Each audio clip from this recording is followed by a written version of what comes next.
am absolutely honored to introduce Dr. Carbone this morning. He has been a friend of the National Autism Conference for many, many years, and we are so privileged to have him back today. We, as the Patent Autism Initiative, have visited his clinic in New York for several years and received many, many trainings from him throughout our initiative. Dr. Carbone is an outstanding leader in the field of applied behavior analysis, and because of his research, he has provided us with the ability to make such a strong impact on all of the students that we serve. Today is just another example of his outstanding work, and like I said, it is an absolute honor to introduce you to Dr. Vincent Carbone. Thank you. Thank you very much, Debbie. It's been a pleasure to work with this group and a pleasure to speak at this conference for so many years. I'm glad to be here once again. Let me get a little bit of an idea of who you are in the audience. How many of you are parents of children with autism or adults with autism? Okay, very good number. Okay. How many of you are board certified behavior analysts? Yeah, okay. And how many of you also consider yourself an educator in any capacity? Administrator, teacher, almost all educators. Speech language pathologists, get an idea? Yeah, okay, very good. And school administrators? Yeah, a few. Okay, good. OTs? Okay, you. Physical therapists, anybody work in that capacity? Given the topic today, there might very well be. Persons with moderate and severe disabilities. How many people work with children or adults with moderate to severe disabilities? Good. I figured that might have something to do with why you're here, clever as I am about those sort of things. Okay. Well, good. That gives me a pretty good idea of who you are. Psychologist? Yeah. Okay. Well, if there's one in the audience here, we can't talk about them quite as much. It limits your ability to do that. Okay, let's take a look at this topic of teaching verbal behavior and functional skills to persons with moderate to severe disabilities.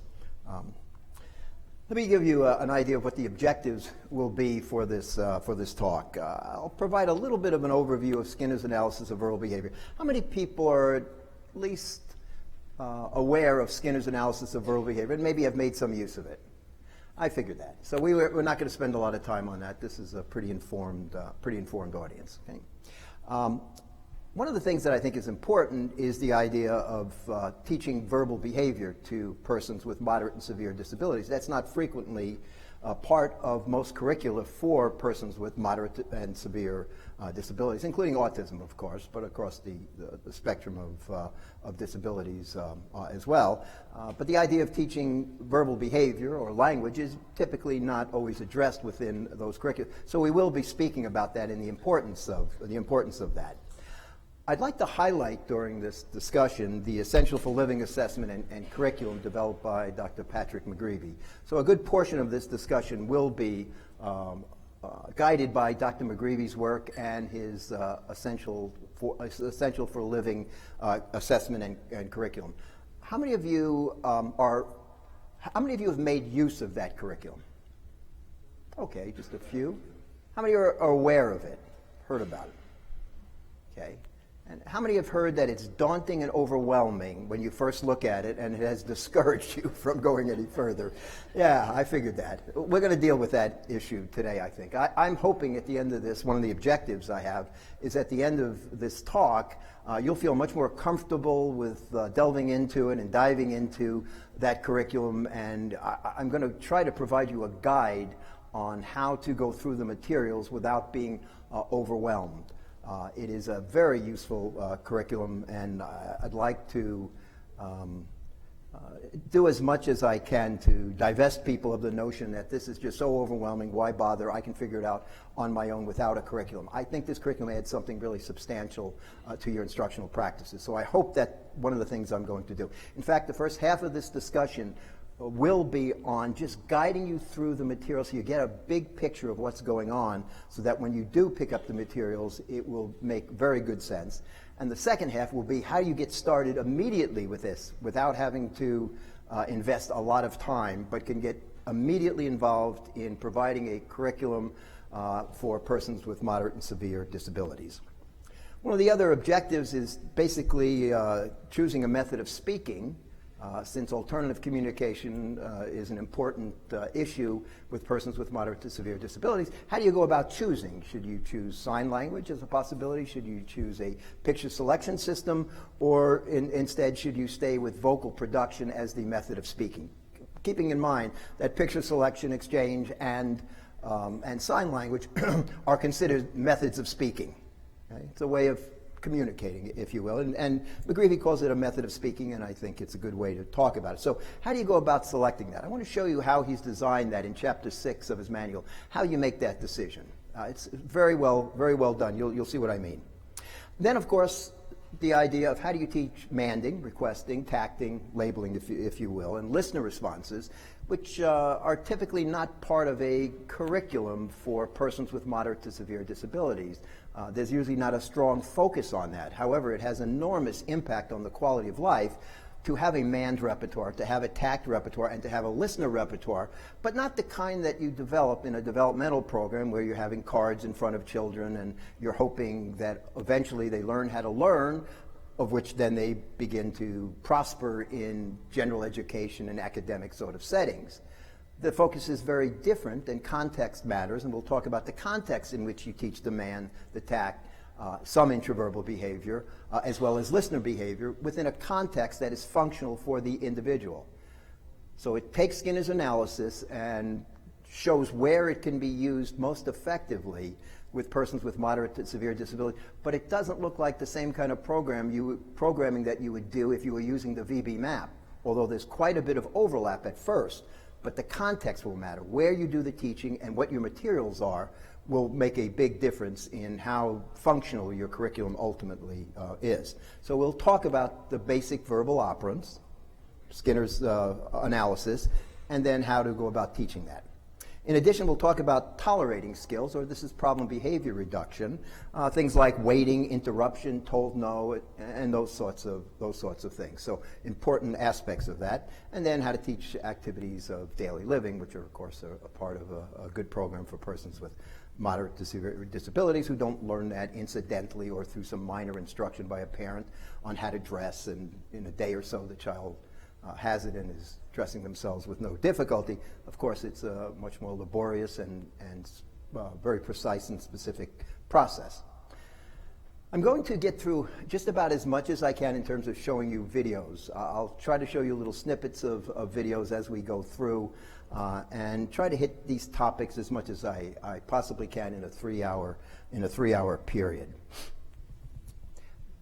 Let me first tell you that I'd like to dedicate this talk, and I do every time I speak on the EFL, to Patrick and Phyllis McGreevy's daughter, who unfortunately passed away recently, individual with Down syndrome, and through complications related to Down syndrome, died at the age of 36. What's important about it is Kristen was in the category of individuals for which this curriculum is most important, and basically was a great inspiration to Dr. McGreevy in developing this curriculum. So I'd like you to just know who she was and the joyous and wonderful life she had, and how important it was to Patrick in bringing about this important curriculum.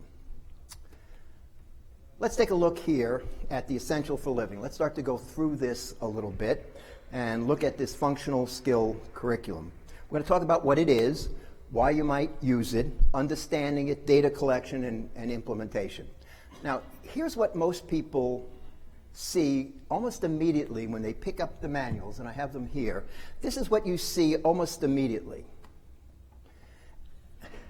That's what you see, and you say, oh, great, I'd love to learn how to use that form.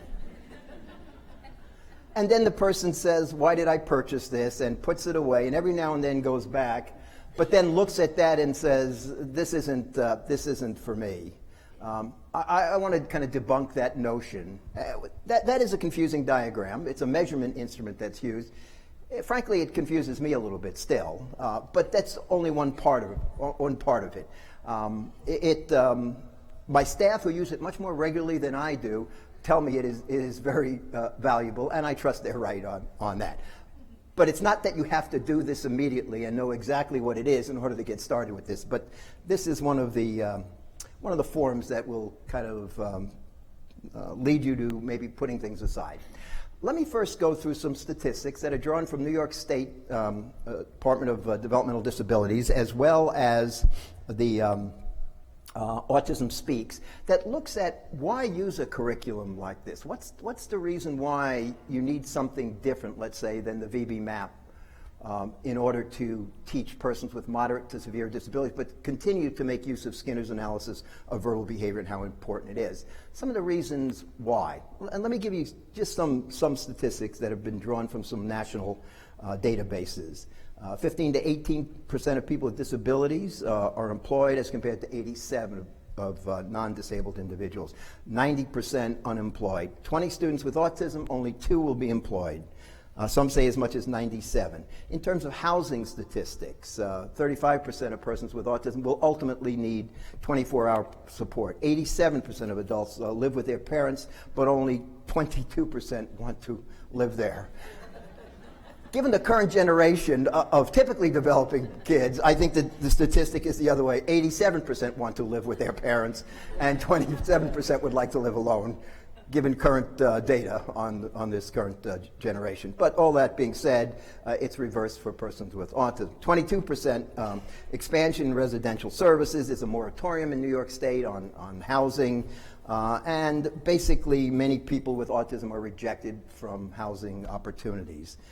There's been a push in New York and other places to deinstitutionalize, basically services without walls. A lot of sheltered workshops are now closing, so employment opportunities are down. There's mixed reviews on whether or not there should be sheltered workshops or not, but these are some of the realities.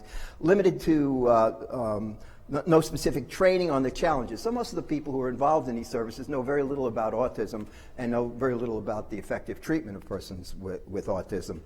Where does it leave people with challenging or limited skills? In other words, why do you need a curriculum to overcome these? And what is a curriculum that focuses on building independence and functional skills? And the VBMap was never set up to do that. It was set up to basically teach someone to learn how to learn, who eventually enters into academic settings and moves ahead. So what about the kids who won't do that? And there's a large percentage of them. What do we do differently? That's what we're talking about today. How can we avoid some of those numbers? I think it's through teaching and skill development early on, or once the individual is in this difficult situation, continue to work to overcome some of these difficulties. For example, day programs where individuals might spend some of the time. Can they tolerate changes in schedules? Can the student request assistance when needed? Quality of life issues. 67% of people with autism are victims of abuse. It may even be higher outside of the home, mainly outside of the home. A large percentage are victims of abuse once into the adult services area. The emphasis ultimately goes from skill development to care. And skill development kind of stops thinking that persons who have reached 18, 21, 25 years old can no longer benefit. This program is designed for those individuals as well as much younger individuals as well. How do we overcome these sort of difficulties? Teaching and skill development as early as possible. What can we do as educators to overcome this sort of outcome? Well, here are some of the issues. Teach greater independence, hygiene, daily skills. Teach how to communicate, manding being an important part of that, requesting, how to contact reinforcement, how to engage in leisure time activities, independence related to meal, daily activities of life, and so on.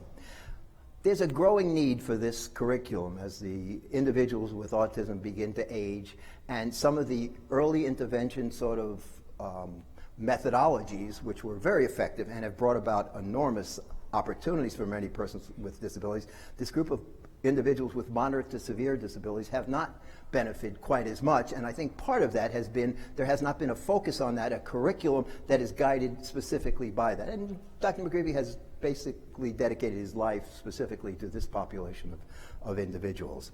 I hope this will assist you, this workshop, in understanding some of these issues and understanding how you can make use of this curriculum. The reality is many students fail to achieve in any of these areas, and overcoming them through work is important. Long-term goals and long-term placements, where will people live needs to be considered. And some of those issues are driven by what kind of skill development, what kind of restrictive setting will somebody ultimately be in, and will it be a more open environment than more closed? How much use of restraint will be needed in this person's life, and mechanical restraints and even pharmacological sort of restraints? What's going to be needed? So that environment is somewhat going to kind of dictate that sort of thing.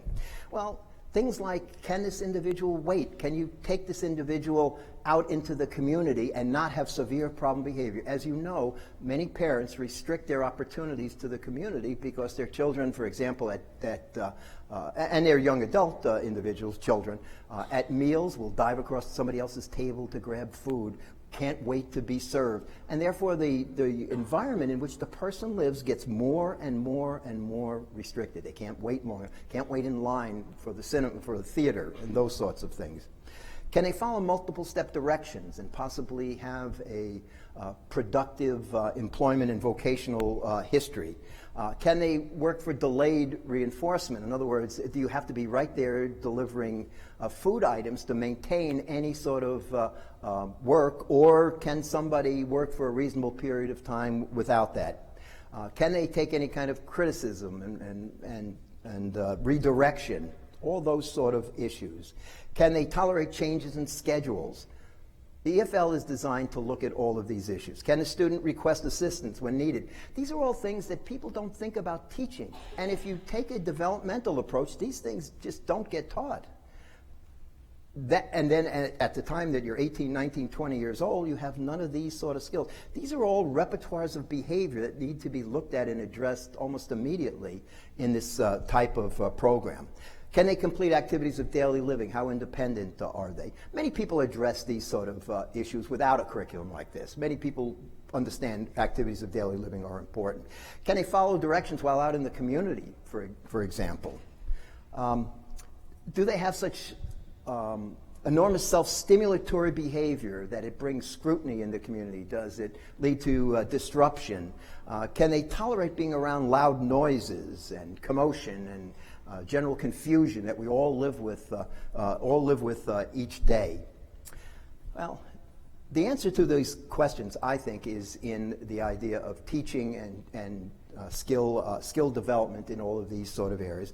And you could read right there the sorts of things or the possibilities that may be available.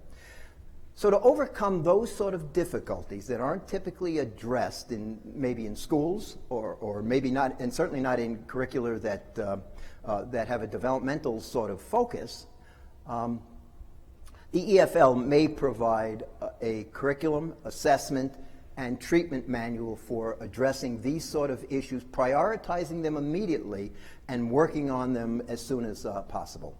That's the thought, and there are some of the materials, more on that a little bit later. Essential for living. McGreevy says it's about a method of speaking, figuring out what response form is necessary, and language development is key to overcoming many of the difficulties we just talked about. It's about an essential 8 skills. We'll talk about his essential 8 and how you can live to have a happier and more fulfilling life, and that is the goal of this curriculum. And one of the interesting things, it scores in very small increments, which allows you to see progress in individuals where you might not see very much progress, but progress is being made, and it's discouraging to providers, to educators, if you don't see much progress. This curriculum will allow you to see progress fairly early on. Now, there certainly are other curricula, and I've got some of them up here, that are based upon applied behavior analysis, and there's certainly reasonably good curricula that have tried to address some of these issues. But this is the only instrument that I know of that directly looks at use of Skinner's analysis of verbal behavior, which we have found over the last 50 years or so is a very effective method of analyzing and then developing treatment plans and programs to overcome these language deficits, and looks specifically at speaking and listening skills, which should be a major focus of persons despite their age and despite their disability, and level of disability, should be a part of the program. Speaking and listening skills should be part of that program. And it frequently is not in curricula that look specifically at persons with moderate to severe disabilities. It leads to development of goals and objectives, either some sort of plan, IEPs, when they're still in school. And it can track similar to how the ABLES and the VBMap sort of track things. Well, what is it not? What is this curriculum not? Well, it's not a developmental assessment. In other words, it's not an assessment that looks at ages and grade levels and develops skills in necessarily a developmental sort of order, thinking ultimately that someone will basically catch up with their typically developing peers or close to it and will be able to access academic curricula and other sort of social environments. It's not based on age or grade levels. The skills are not in any developmental order. They're based upon the need to overcome issues that will lead to some of the bad news that I provided to you earlier. That's the purpose of the curriculum. The VBMap is composed of skills arranged in a sequence with typically developing kids, and it is not necessarily a functional curriculum. It's functional in the sense that it provides functional, useful sort of things. It's not functional in the sense that it's designed to lead to independence to overcome the difficulties I've just described. It certainly is functional. McGreevy said it's composed of functional skills and behaviors which are essential for effective daily living, which result in improved quality of life. Skills and behaviors are required in other settings. They're taught in circumstances that are similar to the ones in which the response needs to occur. So in other words, it will focus on context where you teach. If you're going to teach matching, for example, it doesn't make sense to teach matching of shapes to someone who has limited skills and is 21 years old. I mean, I remember a program for someone years ago, and part of the program was to find the crescent moon as a listener response. You had pictures in front of you. The child had to find the crescent moon. I don't even know what a crescent moon is, frankly. I should look it up, I guess, before I give these kind of talks. And when is the last time somebody asked you to touch the crescent moon? I mean, it's been weeks for me. So, I mean, given that, it just doesn't make any sense to do those sorts of things. It might in a developmental curriculum, but you get the idea. It might be much more important to be able to find your shoes when you need them. Those sorts of issues. So the curriculum kind of shifts completely away from the kind of sitting at a table, discrete trial instruction, materials in front of you, all ultimately leading to an academic setting, and instead focuses on what does this person need to have a happy and fulfilling life. It's going to be much more important. So learning to find your shoes should be done not with a picture in front of you where you touch the shoes, but searching for them in your closet would be the way to teach that. That's the idea of context. So you're teaching listener behavior. You're teaching them to label or tack their shoes, because that's important to have as well, but it's not in the context of a picture of those sitting there during discrete trial instruction. In other words, in the absence of which, not acquiring these skills, learners would require the assistance of someone else. You've all seen some of those, from years ago, some of those descriptions of people in residential programs kind of sitting all day either playing Connect Four or kind of stringing beads.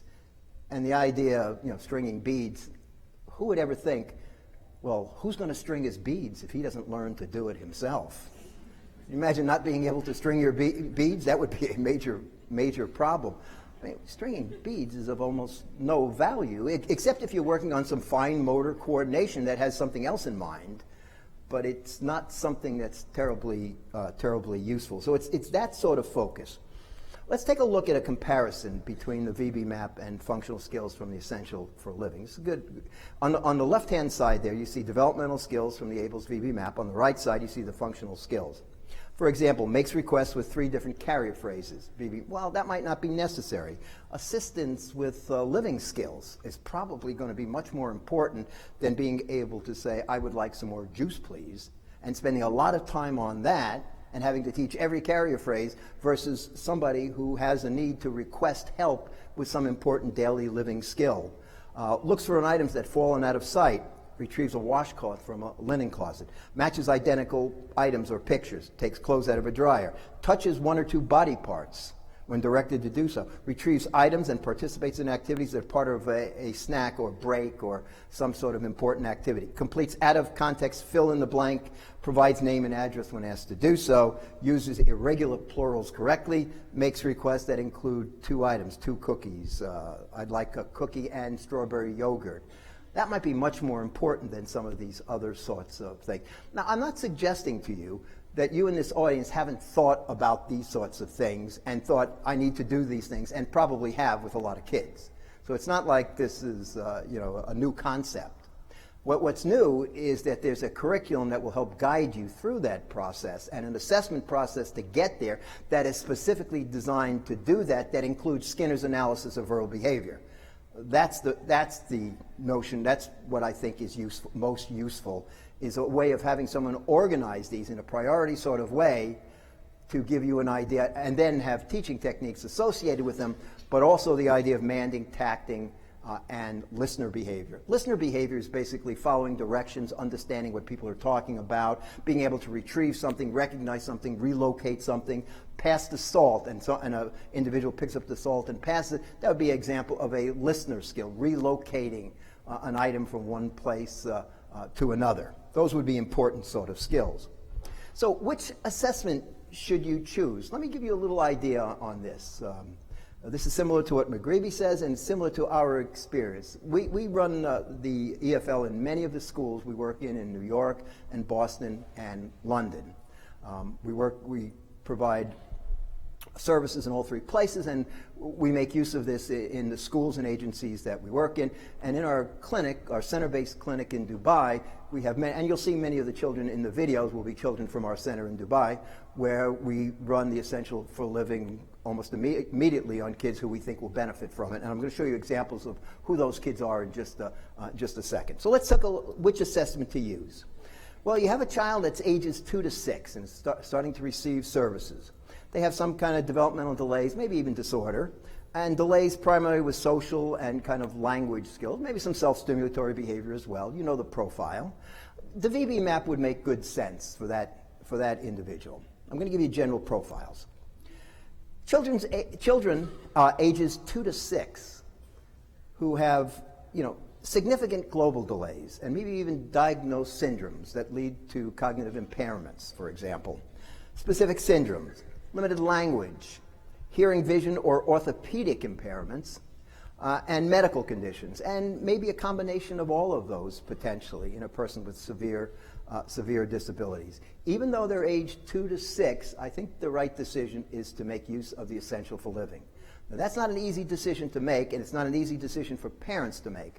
Because parents, when they go into treatment, and who could blame them, their thought is their child is going to catch up with their typically, given all the news about how applied behavior analysis can be very effective, that they're going to basically recover, if you will, or be someone who is pretty much on grade level by third or fourth grade and interacting socially in a regular education sort of environment. Fortunately, that may not be the case in many children, at least in some children, maybe not many, but in some, and failure to act quickly with a different sort of approach can delay this process and make it more difficult to ultimately overcome that. It's a tough decision, but I think you should consider that in your thinking about this. And I'm going to show you a couple of guys who I think fit into that category in just a second. Children ages 7 to 8 who are making steady progress in the VBMap. I think you keep them right there and they move ahead. Children 7 to 8 are making very little or no progress. In other words, this is a child of 7 or 8. He's been in a program that's been guided by a developmental approach, probably the VBMap or the ABLES, and has done reasonably well, and is now at about level 2. So he might be 7 years old, and he may be approaching a 2.5-year-old level. Okay, into level 2 on the VBMap, but he or she is not really making any more progress. Dr. McGreevy sometimes refers to this as stuck in level 2. You've seen some kids that, from 2 to 5 or 6 years old, you've seen this kind of progress. It's still a disparity between typically developing kids and this individual, but nevertheless, it's going in the right direction. And then you tend to get stuck as some of the skills become much more difficult and there are prerequisites for it for the more advanced skills that the child may not have. That's a tough decision. We recommend that you talk to somebody who's very skilled about these things, understands both of these sort of approaches, and kind of make a decision there. I tend to lean towards using the Essential for Living in many of those children, but you may want to go another 6 months to a year and see what happens if you feel the program is really good. Children ages 9 to 10 who have not acquired any academic skills of first or second grade level, have difficulty answering questions, participating in conversations, high levels of self-stimulatory sort of behavior and stereotypies. It seems to me that the Essential for Living might be the best guide. So try to give you an idea that for even some of the younger children, with some older individuals, the decision is frequently easier to make because now the child or the individual is 15 or 16 years old and you've seen limited progress. That decision is fairly clear where to go. It gets more difficult in these sort of situations. Let me give you a couple of profiles of a couple of kids in Dubai. And let me let you see what I'm talking about. This is a guy by the name of Zizo, or Zayad. He's 8 years old, birth to 18 months. He's basically level 1. Remember, he's 8 years old. No means of communication, weak vocalizations, no tacting skills, some listener skills. Could, in context, if you say, pick up your shoes and they're right there, he might pick them up, but he would never search for them. And he might not recognize his shoes outside the context of put on your shoes. Some prerequisites for visual performance, some imitation skills, no play skills, daily problem, a lot of bolting, crying, and so on. Well, let's take a look. That was his VBMap when we saw him. Now, he's 8 years old. This would be a guy with an 8-year-old profile like this. We would go to the Essential for Living and not say, well, with really good programming, we're going to fill in the rest of that. And I'm assuming most of you have a good enough idea about what the VBMap is. To not have to go through all what we're talking about here. Generally, for those of you who are maybe unfamiliar with it, this is someone who's 8 years old, and this indicates that he's barely into the 1 year old sort of level, okay? Or somewhere around there, okay? Somewhere around 12 to 18 months or so, okay? That would be, so you get an idea of what that indicates. We did his assessment, the quick assessment, using the EFL. Now, you can't read all of that, but let me just give you an idea what's going on. 4 is a good score on these are the skills here. See these skills here? These are the skills down the left side. This is going from here to over here, which is over here. You couldn't read them sideways. You probably couldn't read them at all anyway. But you can get an idea. These skills right here are lined up from top to bottom is from left to right, okay? And each one of those bars is a rating of any one of those skills. Making requests, waiting, accepting removal, doing 10 tasks independently, accepting no. When you're told no, you don't have a tantrum. Directions related to health and safety, daily living, tolerating, matching, imitation, daily living skills, tolerating inconveniences, and other sorts of things. Name and describing things, directions, recognizing, retrieving, answering questions, problem behavior is the last one on the right. Okay?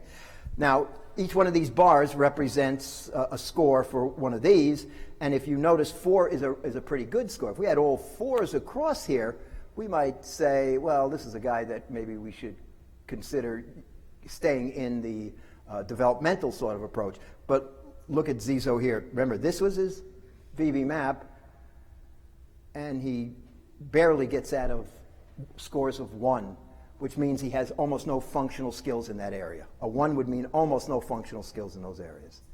You can see he's got a lot of deficits, unfortunately. This is Juma. Juma's 11 years old, primarily in the developmental age range of birth to 30 months. So this guy is filling in level 2, you notice here. 18 to 30 months. This is Juma right here. We've been working with him a couple of years. We kind of did some of his early stuff. As you can see, here's the green. But then he made some really substantial progress. in a year or so. So we thought, well, let's just keep going. He's 11 years old. He has he makes vocal noises. It doesn't have any sounds, but he has a really good sign repertoire. We taught him sign language. So a lot of this verbal behavior here is all signed verbal behavior. Okay? So he's got a lot of skills. He's almost got a 2.5-year-old level. He's 11 years old, but now he's pretty well stuck. Take a look at the brown, which was the last application. You hardly see any brown there at all, meaning he's just not making very much more progress. This was about a 2-year period of time, and we gave it a good shot, but at 11 years old, we decided let's take a look at his essential for living. Same idea, left to right. Notice here, look at all the ones that are still there. So here's a guy who's 11 years old in level 2, but he still has barely any of the prerequisite repertoires for a happy and fulfilling life. That's the kind of point I'm kind of making about this, why you need to kind of look at this. And the way to do it, I think, to test it, is I'm going to show you how to do this quick assessment. But the way to do it is run the VBMap, see what you get, and then run the quick assessment, which will take you 2 hours to do the quick assessment. And see what it looks like in children that are 5, 6, 7, 8, 11, 12. See what it kind of looks like. It may be very revealing to you as to which direction to go in. And it's a fairly easy way to confirm your thoughts on this. The quick assessment here takes about 2 hours. I'll tell you more about that a little bit later. Run the VBMap and see what you get. So you've got a guy that's 7 years old, seems to be stuck in level 2, not making much progress, hard to get more difficult skills. Run the EFL and see what you get, and it may help to guide your decision, and it may make it easier to talk to parents about why you're making the decision that you're making. Okay, so that basically operationalizes, if you will, this chart. It gives you an idea. Older individuals, it's fairly straightforward in many cases. Somebody's 21 years old and hardly has any skills on first impression or limited skills. You don't need to run a VBMap to kind of figure out where to go. It's fairly obvious. But those young children who have lots of years to catch up, those are the ones you worry about moving too quickly or not moving quick enough to a curriculum that will meet their needs. It's not an easy decision, but I think it's something that needs to be considered. And I think the EFL makes the decision a little bit easier to make because it has systematized those very basic needs that someone needs to have a happy and fulfilling, productive life, free from problem behavior, free from self-injury, free from mechanical restraints and chemical restraints for the rest of their lives. That's the idea of why to do some of these things, and has things that he or she likes to do and enjoys throughout their life. What do the assessment domains look like? Well, the EFL is broken down into about 5 big areas. Now, there's about 7 or 8 domains, but it's broken down into 5 overriding areas. These aren't the domains, more on that in a minute. It's broken down into teaching individuals speaking and listening skills, manding, tacting, and listener skills, maybe intraverbal as well, answering questions, conversation. Doing things in the world around us, in other words, completing tasks, being able to, vocational needs, including potentially activities of daily living, the doing skills. So it's speaking and listening, being able to do a bunch of stuff that relates to caring for your body, caring for your environment, doing things, completing activities, enjoyable activities, and so on. Tolerating the world around us. Now, I think it goes without saying the world around us is fairly annoying in most cases.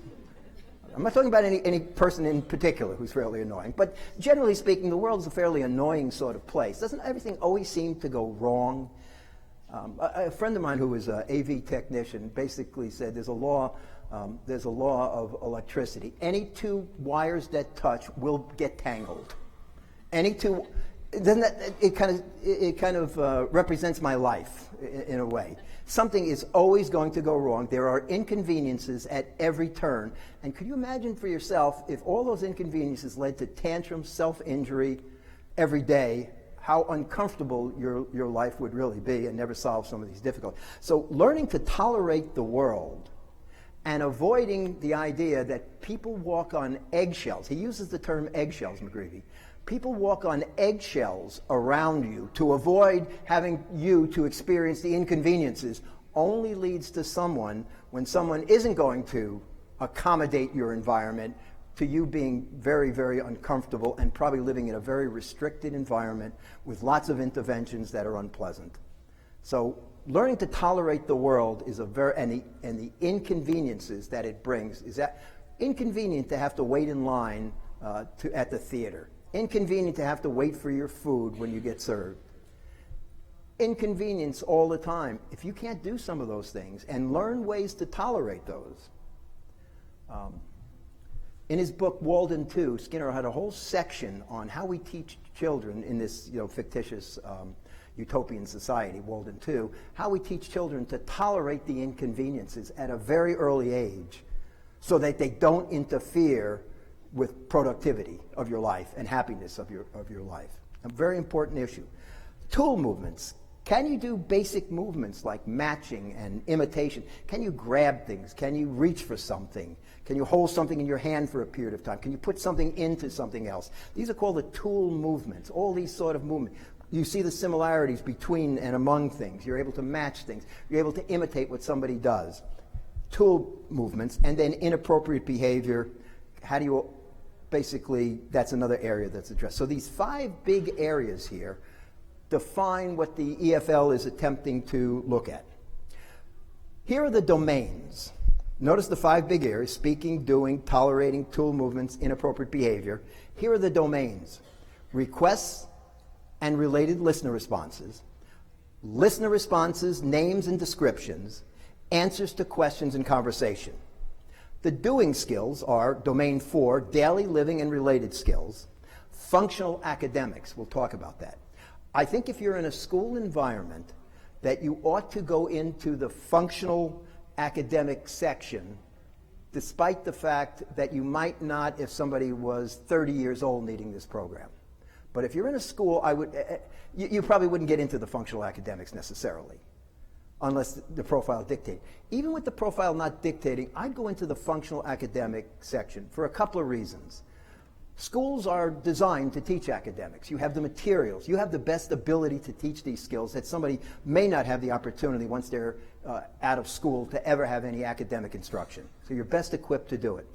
The second thing is schools like to see academics. People like to see academics as part of an educational program. And parents like to see academics, and rightfully so. They want to see their child. So for all those reasons, I think it's a useful thing to consider in schools that you might not consider in somebody 40 years old who needs this program. You might not consider that, but somebody who's 8 or 9, you ought to be looking at some of the functional academic sort of skills. I think that's important. So that's the doing section.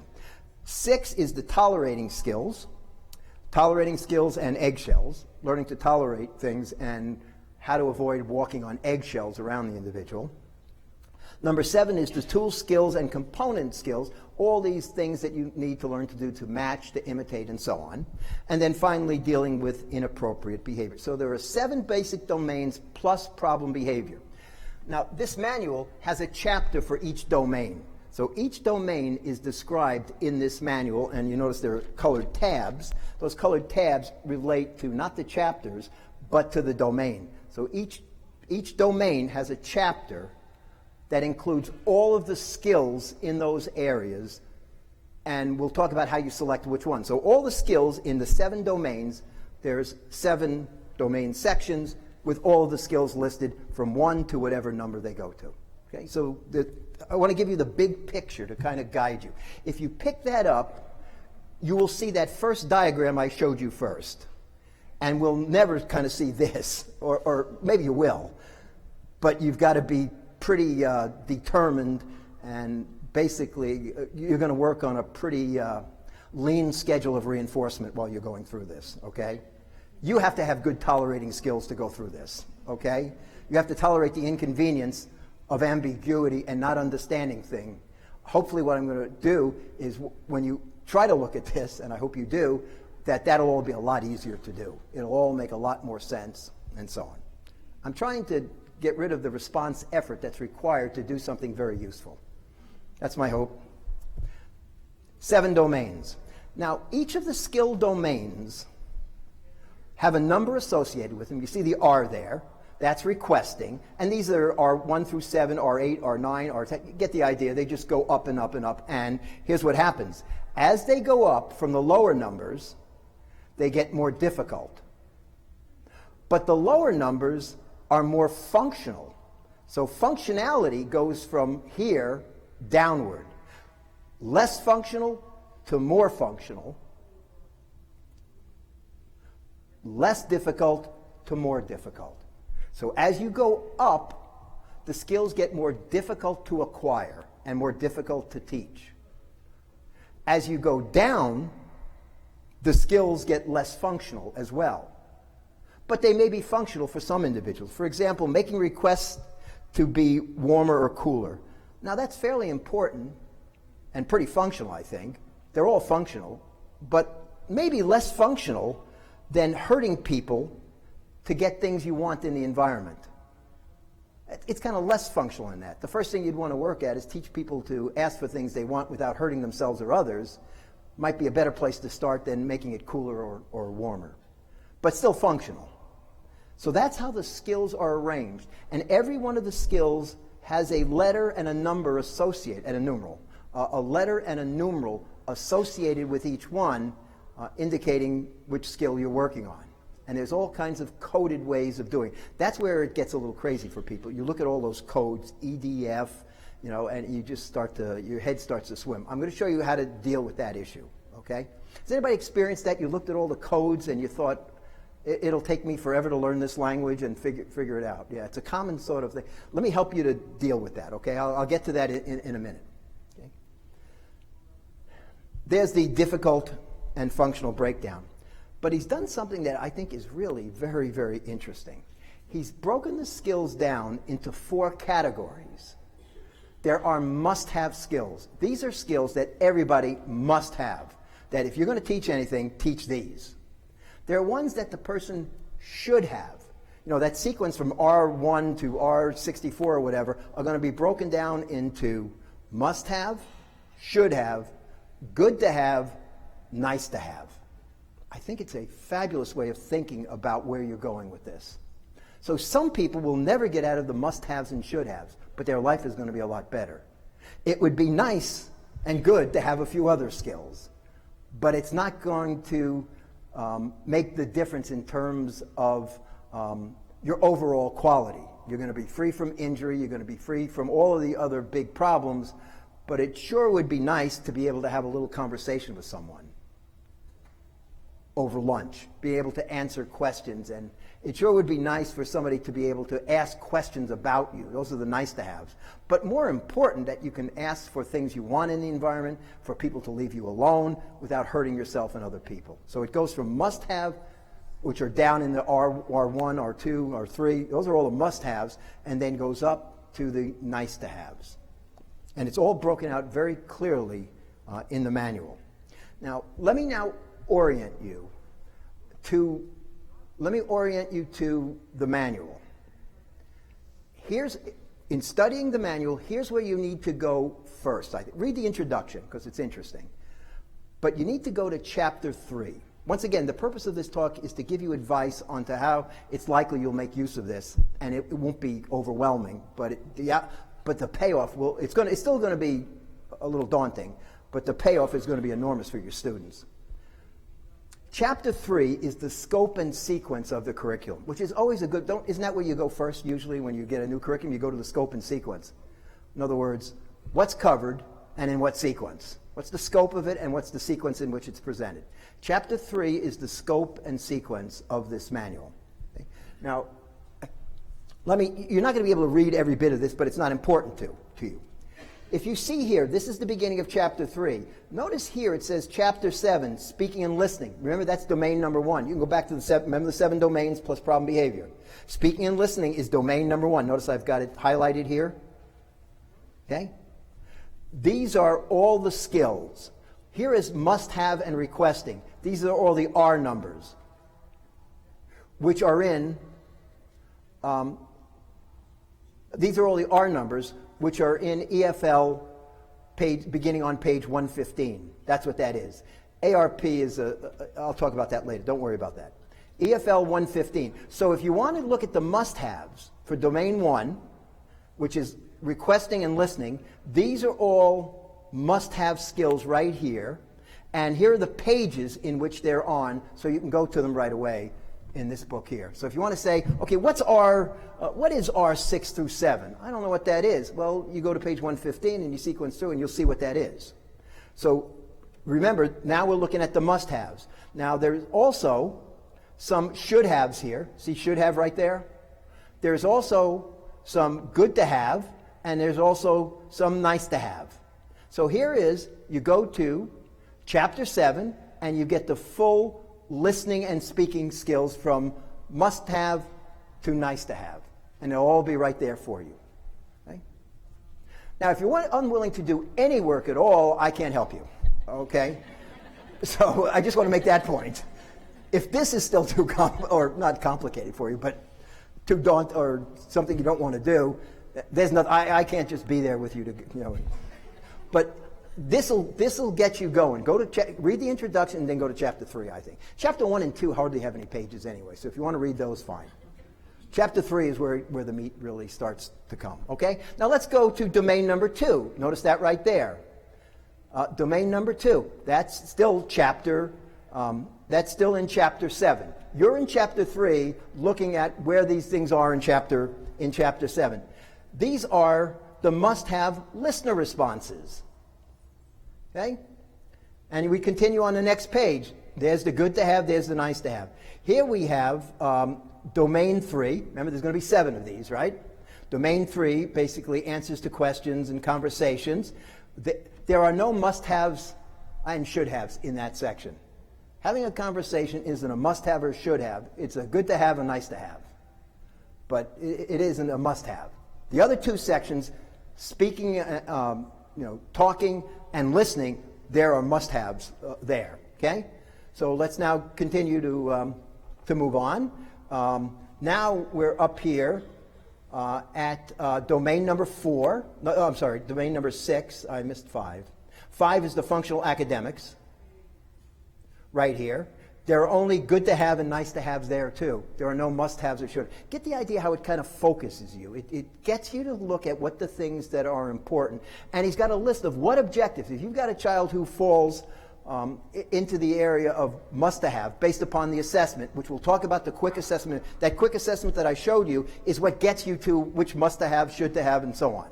Okay, that quick assessment that takes only 2 hours gets you to all the right categories in all the 7 domains. You kind of with me? 7 domains, broken down in this order.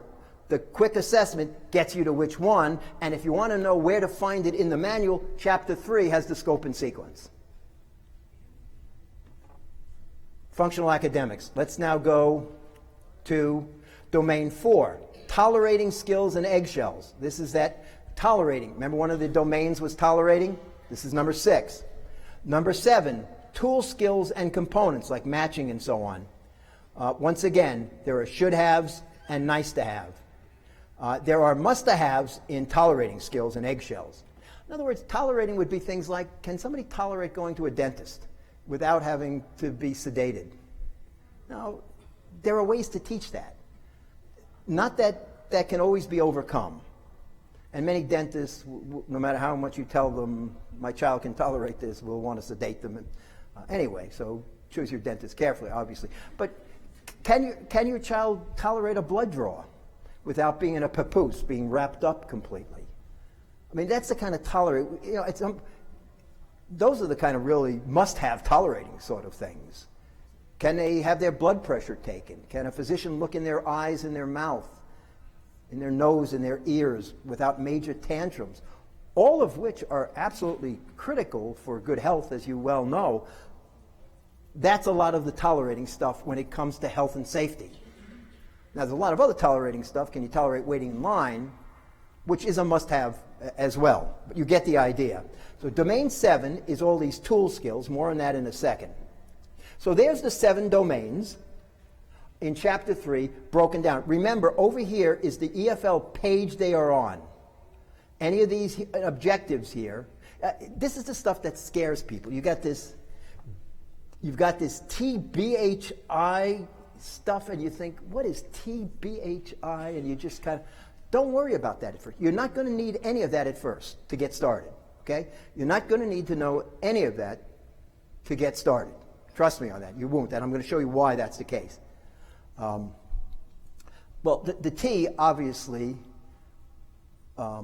is tolerating, and the BHI is basic human interaction. Can the individual tolerate being touched for prompting reasons, being asked to move along, basic human interaction, shaking hands with somebody, holding your hand potentially in a dangerous environment?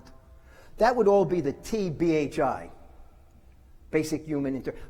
But any of those, don't worry about those. Those will all be in the domain tabs here, and you'll see it there, and you'll just be able to extract it, but you're not going to have to memorize all of these codes. And I suggest it will take you 6 months to a year to figure out the codes, but you're not going to need the codes. You can learn that over the 6 months to a year while you're actually running an EFL program, and I'll show you how to do that without these codes. But once you get started on it, you'll learn the codes very quickly. The codes are only necessary for filling out the monitoring of progress section. I suggest that you move very slowly into monitoring progress. You take data, but I'll show you how the quick assessment allows you to do it without learning any of the codes at first. You'll want to learn the codes eventually. You'll find out it's so effective to learn those codes, you will eventually. And it all makes sense. Basic human interaction, BH, I mean, they all have kind of a make sense sort of approach to things, okay? Let's look now at these domains in a little bit more a little more directly, okay? Let's look at those domains. I showed you on a page with small. I just wanted to show you chapter 3 so you get the idea. But now let's look more broadly. What's in those what's in these 7 domains? So let's start off with domain number 1, which is speaking and listening. Speaking and listening, basically. Number 1 is requests and related responses, and there's dozens of objectives within that, all the way from should have to nice to have. There's listener responses, names and descriptions. In other words, listener response, basically being able to understand the name of something, a direction, so on, relocate something, find something. Basically receptive language, if you will.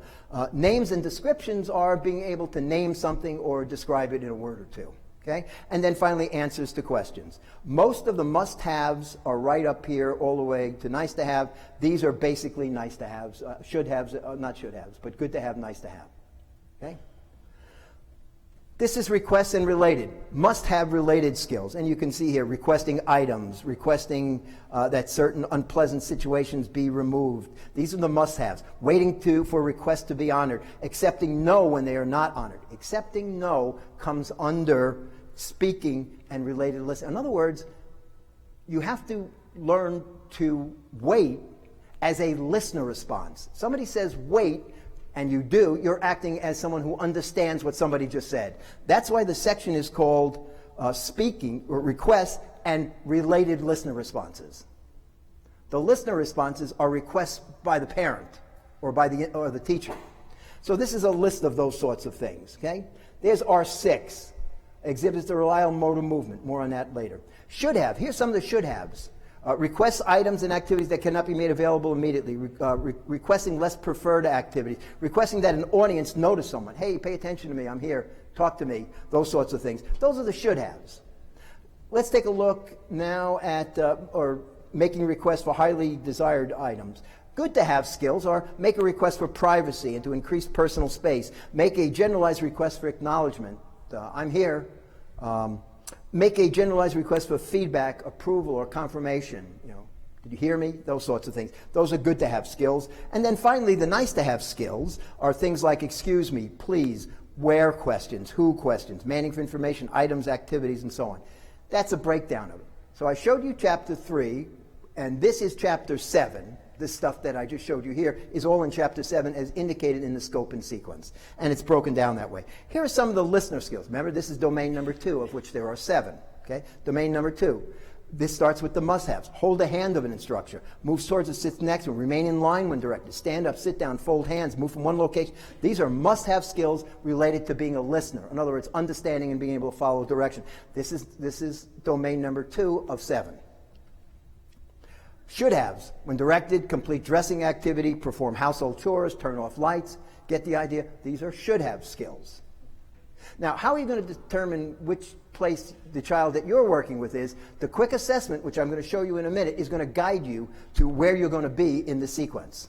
You're going to know immediately. You know that 1 to 4 rating that I showed you in those little boxes across all those domains? That's going to guide you as to where you need to be to decide which one. And once you know where it is, you'll just go to the manual and you'll see the objectives just written out there for you. And now you can develop the IEP directly from that. So in other words, each one of those quick assessment has objectives that go with it. And you'll just develop the IEP from there. The hard part then is the teaching procedures, of course. But there are teaching procedures in the manual as well. And most of you being behavior analysts have a pretty good idea, and probably very competent teachers have a pretty good idea how to teach most of these things. Okay? Those are the should-haves. Here's the good-to-have. In the context of daily activities, for example, Cheerios or Wheaties. This is good to have skills. Cheerios or Wheaties. Can you recognize the Cheerios? Can you name and describe the Wheaties or Cheerios? Can you relocate them? Can you retrieve them? That's what RC, RT, REL, ND. This is kind of a little sort of lesson plan that we've used with kids, where we say, here's the item, is a napkin. Can you recognize the napkin, RC? Can you retrieve it, relocate it? Okay. Go get a napkin. Can you relocate it? Hand me the napkin. Can you name it or describe it? What's this here? What is this thing here you have? I'm going to show you examples of videos of that. So this is the good to have skills. These are where these more sophisticated sort of responses come in. And there are objectives within each category. Now, listener responses, names and descriptions, requesting a spoon, recognizing juice, relocating, naming, describe. This is just a little table that lets you know what those terms mean. Okay? Just let you know what those terms mean. And I hope that this manual now acts as a bit of a guide for you, so that when you're done with this, if you're not sure what I meant by naming, describing, which is basically talking, and retrieving, relocate, you can go here and kind of take a look at it. So I hope this becomes you can download as you know, you can download the PowerPoint on this, so you can have that with you. What are some of the nice to have skills? Well, things like talking about your head hurts or you have a headache. That would be nice if your child could do that. And there are ways to teach that. You have a stomach ache, tummy.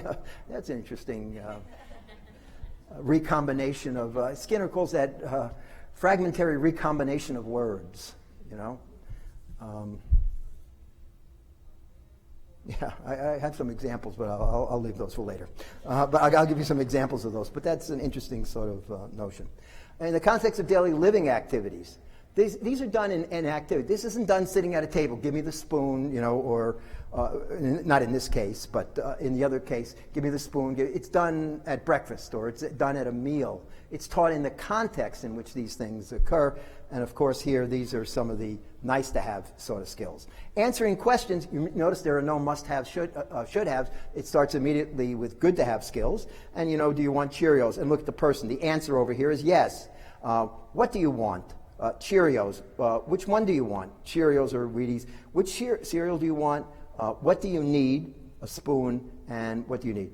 McGreevy specifically started with the intraverbal as a response to somebody's question, so there's motivation at the same time. So it's a multiply controlled intraverbal.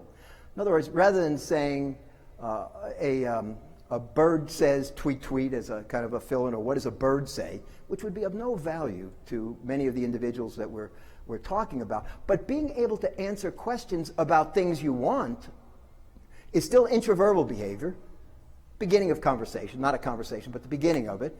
But it's intraverbal behavior, but it's responding to an MO as well, which means it's multiply controlled, and it's a very effective way to get answers to questions to occur when there's motivation. Now, I stop here because I just want to, this is one of the scoring pages. Now, you're not going to have to do this to get started with this program. Remember, I talked to you about that already with the quick assessment. But this is an example of the scoring codes. So not only do you have this code right up here answering questions, answering questions, right? That's the skill over here.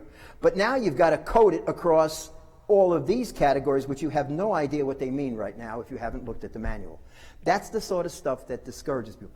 I suggest to you this is not going to be necessary to start a program, to know exactly all of those codes. It is not going to be necessary to have those memorized at first. You're going to ultimately have no trouble with them, and I'll show you some ways to, I've got some kind of cheat sheets, if you will, on these codes and stuff that will guide you. But you can see here, on that page, there's also a definition of each of the codes. So basically, the initial assessment of the speaker response has been completed. When there is contact with a specific item or activity, when there is a brief contact with a specific item, and so on. So these codes here are these across here all the way to the speaker is no longer doing this, and basically you need to start reconsidering teaching. So you would color these in yellow. That's part of the progress kind of monitoring that you're not going to have to do, that you will learn as you go, but you can immediately start a program without that. But I just want to show you. So there's two things that make people kind of wonder sometimes. It's what are all the objective codes, and then what are the scoring codes? Those are the two things that people are daunted by. And I'll show you how that's unnecessary to worry about at first, that you'll be able to build into that, and you'll want to build into it, and you'll have motivation to do so. So I just throw this in as a scoring just to kind of have that talk early on. Okay? This is another example of it. Answering questions and conversations. Here's the scoring guide down here, and you would basically color in where the individual is related to these. What did you drink? What do you need? Straw.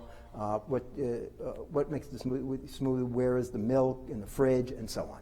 Okay? Nice to have answering questions. Does your leg hurt? You know, and so on. You get the idea there. Examples of conversation that are nice to have. Marianne, what do you need? And Marianne says napkins and cereal. Carrick said, retrieves a napkin and a cereal. Marianne, could you get the chocolate milk for Kristen? By the way, where's Kristen? In the laundry room, so on. You get the idea that these are all the kind of conversations. But these are the nice to have sort of skills. All kind of listed out. This is just another example of what those conversations look like. Now let's go on to the doing domains and the domains related under doing. Not the doing domain, but the domains related under doing, which are daily living and functional academics. I think that's 4 and 5, as I recall. Daily living and related activities. Remember the 7? We're now at 4 or 5. 4, must-have skills. Here are some of the drinking and feeding are must-haves. Mobility and this is persons potentially with orthopedic problems. Mobility and transportation. Avoiding harmful substances. Should have skills, similar skills but more advanced. Drinking from a can or a bottle, walks with walker, cleans wounds, vocational skills, bathing, activities, dressing, self-care. Self-care is considered a should-have skill. That people should have that skill. You get as much of that as you can get into if somebody is good. Good to have skills, making the bed, doing laundry, using the telephone, and so on. Okay? Functional academic skills. Not in the quick assessment. Academic skills are not in the quick assessment, which I'm going to show you in just a minute. But I suggest if you're in a school environment, you do the assessment, on the quick assessment, you do the assessment of functional academic skills. They're tied to the Common Core as well. Okay, so they're tied to the Common Core. Dr. McGreevy just reminded me of that. So I suggest if you're in a school that you do the academic skills. Responding to text as a listener. This is basically sight word, understanding what you're reading to someone. Reading, schedules, math, typing. Good to have and nice to have skills. Responding to text as a listener, without learning to read, reading skills. I'm not going to go through all of these. These are just all there, and you can look at them. Now that you've got an idea where to find this, remember if you go to Chapter 3, you'll see where the functional academic skills are all listed in this book. Chapter 3 is your scope and sequence that gives you the page on which all the objectives related to this can be looked at. So I'm not going to go through all these here. You get the idea, writing and typing. Tolerating skills. This is number 6, a domain. Many activities for a full and happy life require think for a moment if you couldn't tolerate the inconveniences that are associated with daily life, how uncomfortable your life would be, and how miserable you would be most of the time, and how nobody would want to be around you most of the time, and you would be ostracized, and in the case of persons with severe and moderate disabilities, you're restricted in terms of your environments. They are called eggshells. These are that are frequently avoided by parents and caregivers, and McGreevy used the term eggshells, sort of like walking on eggshells. It is a must-have to get rid of those eggshells. I'll give you a quick example of an eggshell sort of thing.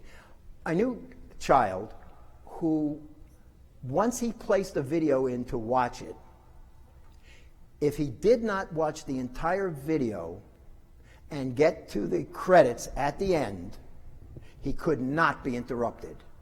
He would not, and he would have major self-injury. So what his parents would do would be to hide all the videos as they were preparing to go out for dinner, because they knew if he got one of those videos that they were going to have to sit there, and they would, for 45 minutes until the video ended and the credits rolled. You couldn't even fast forward to the credits. You had to go through the whole process. If, in fact, he did get a hold of it, they would just sit for 45 minutes. They were walking on eggshells constantly, instead of teaching him to tolerate interruptions. That's what you have. That's an interruption problem. So you teach him to tolerate interruptions. That's why earlier is better to teach these things, and that's why maybe not waiting on an assessment that may not be appropriate may be not so good a thing to do in considering when to move to these sort of things. So these are tolerate medical procedures, feeding procedures, positioning for persons with orthopedic difficulties, tolerate prosthetic equipment in many individuals, tolerate noise, tolerate people saying no, waiting in line, losing in a game, denied activities, the store is closed. I still can't tolerate the one when the store is closed, frankly. Frankly, I still do not tolerate that one. I bang on the door, I do something inappropriate when I get to the store and I'm thinking that one still bothers. So if you have a few of these and you don't do too much damage, you're okay. Police aren't usually called in those when I get to those sort of things. Okay. Now this is the recording method. You're not going to have to do this early on. I'll show you the quick assessment in a minute. But this is the recording method for eggshells. Basic human interaction, 5 there, and you notice there's an egg and a minus egg. Eggshells versus somebody who no longer has eggshells. Okay, you did have it, but not anymore. Tolerate 10 seconds, 1 minute, and so on. These are time periods. Okay, on the required touch, physical guidance, or prompt, can you tolerate 10 seconds all the way up and so on to 20 minutes or 3/4 of the required duration of the activity and so on. Okay. You're not going to have to do this at first. So here's where people get stuck once again. They don't know what that is, and they don't know what that is, and say, I'm too busy to learn that. You're not going to have to at first. You're going to be doing it before you have to. Here are the should-haves. I just throw that in just to kind of bring this topic up again, just to taunt you with that topic, pretty much. Here are the should-have skills. Tolerating missing items. Here are the tool skills. Number 7, this is motor movements, touching, grasping, imitation, and so on. Let me give you a quick video of this. This is Dana. This is the idea of context and matching. I haven't shown you any videos, but you get the idea. You'll see here the sort of thing that we might do. So she's in the bathroom. This is going to be taught in the context of the place where this activity is going to occur.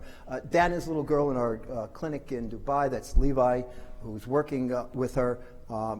Dana is a child diagnosed with Charge syndrome. Anybody work with children with Charge syndrome? It's pretty low incidence, but they're very interesting kids, aren't they? They're really kind of neat. She has a severe hearing impairment, and she has one of those bone conduction sort of apparatus called BAHA is the acronym for it, that allows some hearing through the bone conduction, and she wears a BAHA. And we've taught her to remember to put it on, and that when you can't hear somebody, I mean, it's essential. That's a must-have skill. Put your BAHA on so you can hear what people are saying, and if it slips down, recognize that and put it on. You'll see us actually teaching that a little bit later. So, but this is now matching sort of skills. Toothbrush. Okay, so match your toothbrush. So what does it go with? Associative matching goes with that. Yeah, there match your toothbrush. What does it go with? That's Goes with it. that one. That's much better. Good girl. Hey, Donna, what's this called? A hair Brush. You signed Right, brush. match your toothbrush. That's it. Good. Get the idea that knowing that the toothbrush, but you do it in the bathroom, in the bathroom, and not sitting at a table with pictures where you're matching things like you're matching crescent moons or something like that. But you're actually matching something that's useful to know, that when you have a toothbrush, it goes with the toothpaste. And so if you've got a toothbrush, look for the toothpaste, don't look for the soap or the brush. Get the kind of idea. So the teaching that's teaching a matching sort of skill, but it's done at times where it kind of makes sense. Now, I'm not suggesting to you that none of you in this room have ever thought of that this is such a brilliant, you've thought of that, but you've never had a curriculum that has guided you to do it, that kind of allows you to think through each one of these issues. That's the difference in an important sort of way. As far as problem behavior is concerned, this is a little chart that's in the manual that I think is really a very smart idea. Let me tell you what this chart shows, and it shows something very important. You notice at the top, domain, problem, behavior, the essential eight essential skills, more on that in a second. There's 8 of the skills I've talked to you about that McGreevy considers essential skills. Okay, I've talked to you about those 8 skills. I haven't told you which are the 8. But there are 8 that are really essential. I've shown you much more than 8. I've shown you 7 domains, but then I've shown you many, many skill areas within the context of it. More on that in a second.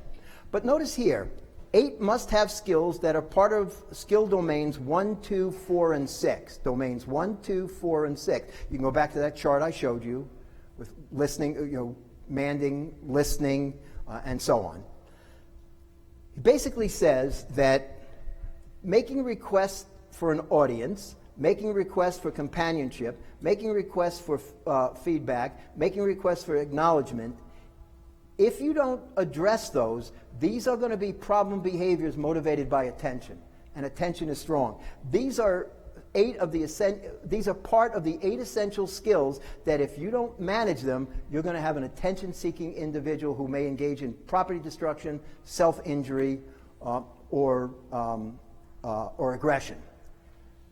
Making requests, waiting, if you don't teach these, making requests, waiting, accepting removals, completing required tasks, accepting no, following directions, these are the 8 essential skills.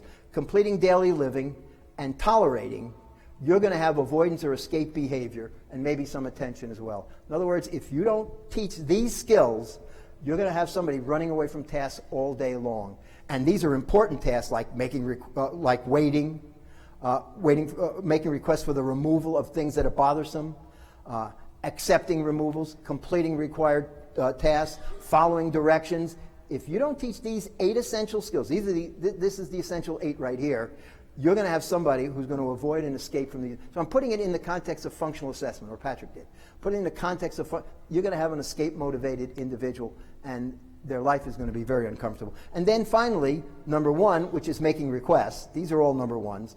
Making requests for preferred items and activities, you're going to have a child who basically engages in problem behavior to get things, get tangible sort of items.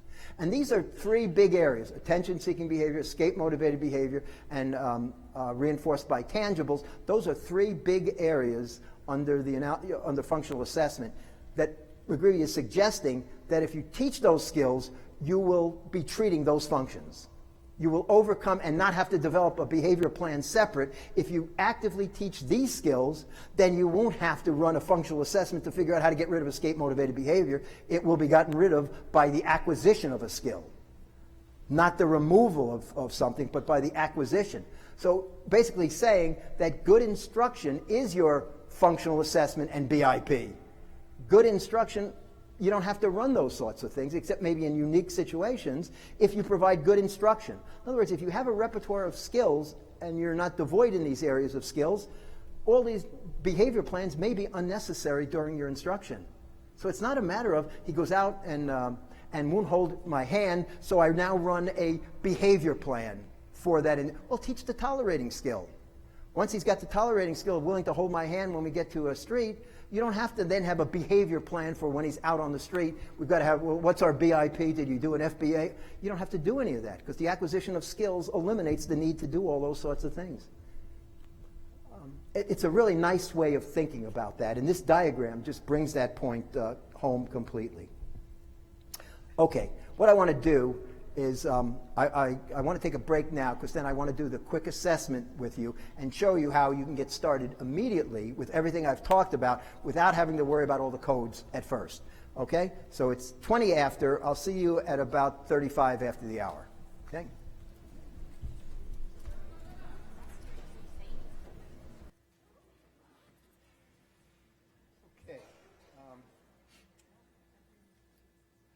Let's look, what I want to do the second half is, first of all, look at the quick assessment.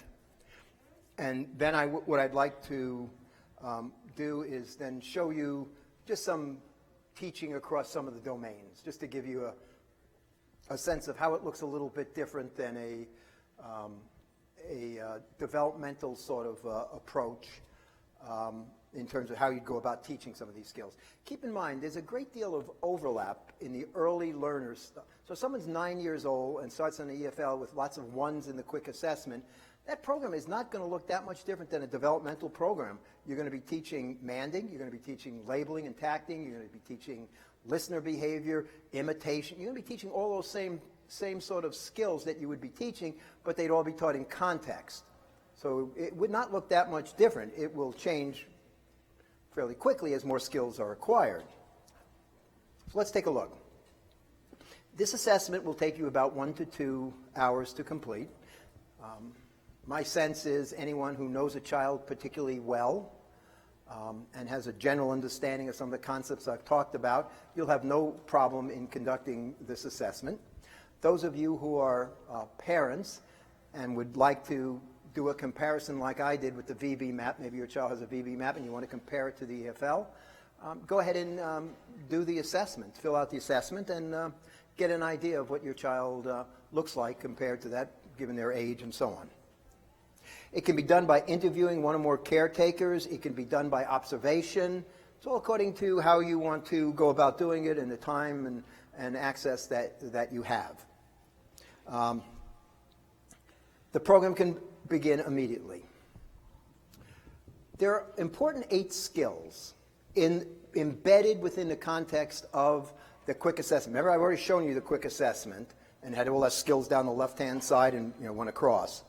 They're absolutely necessary for a happy and fulfilling life. So if you have someone who you want to just focus on the must-haves, the really important must-haves, then just complete the essential 8. I'll show you where those are in that assessment in just a second. Just do the essential 8. I suggest you do the full quick assessment in most cases.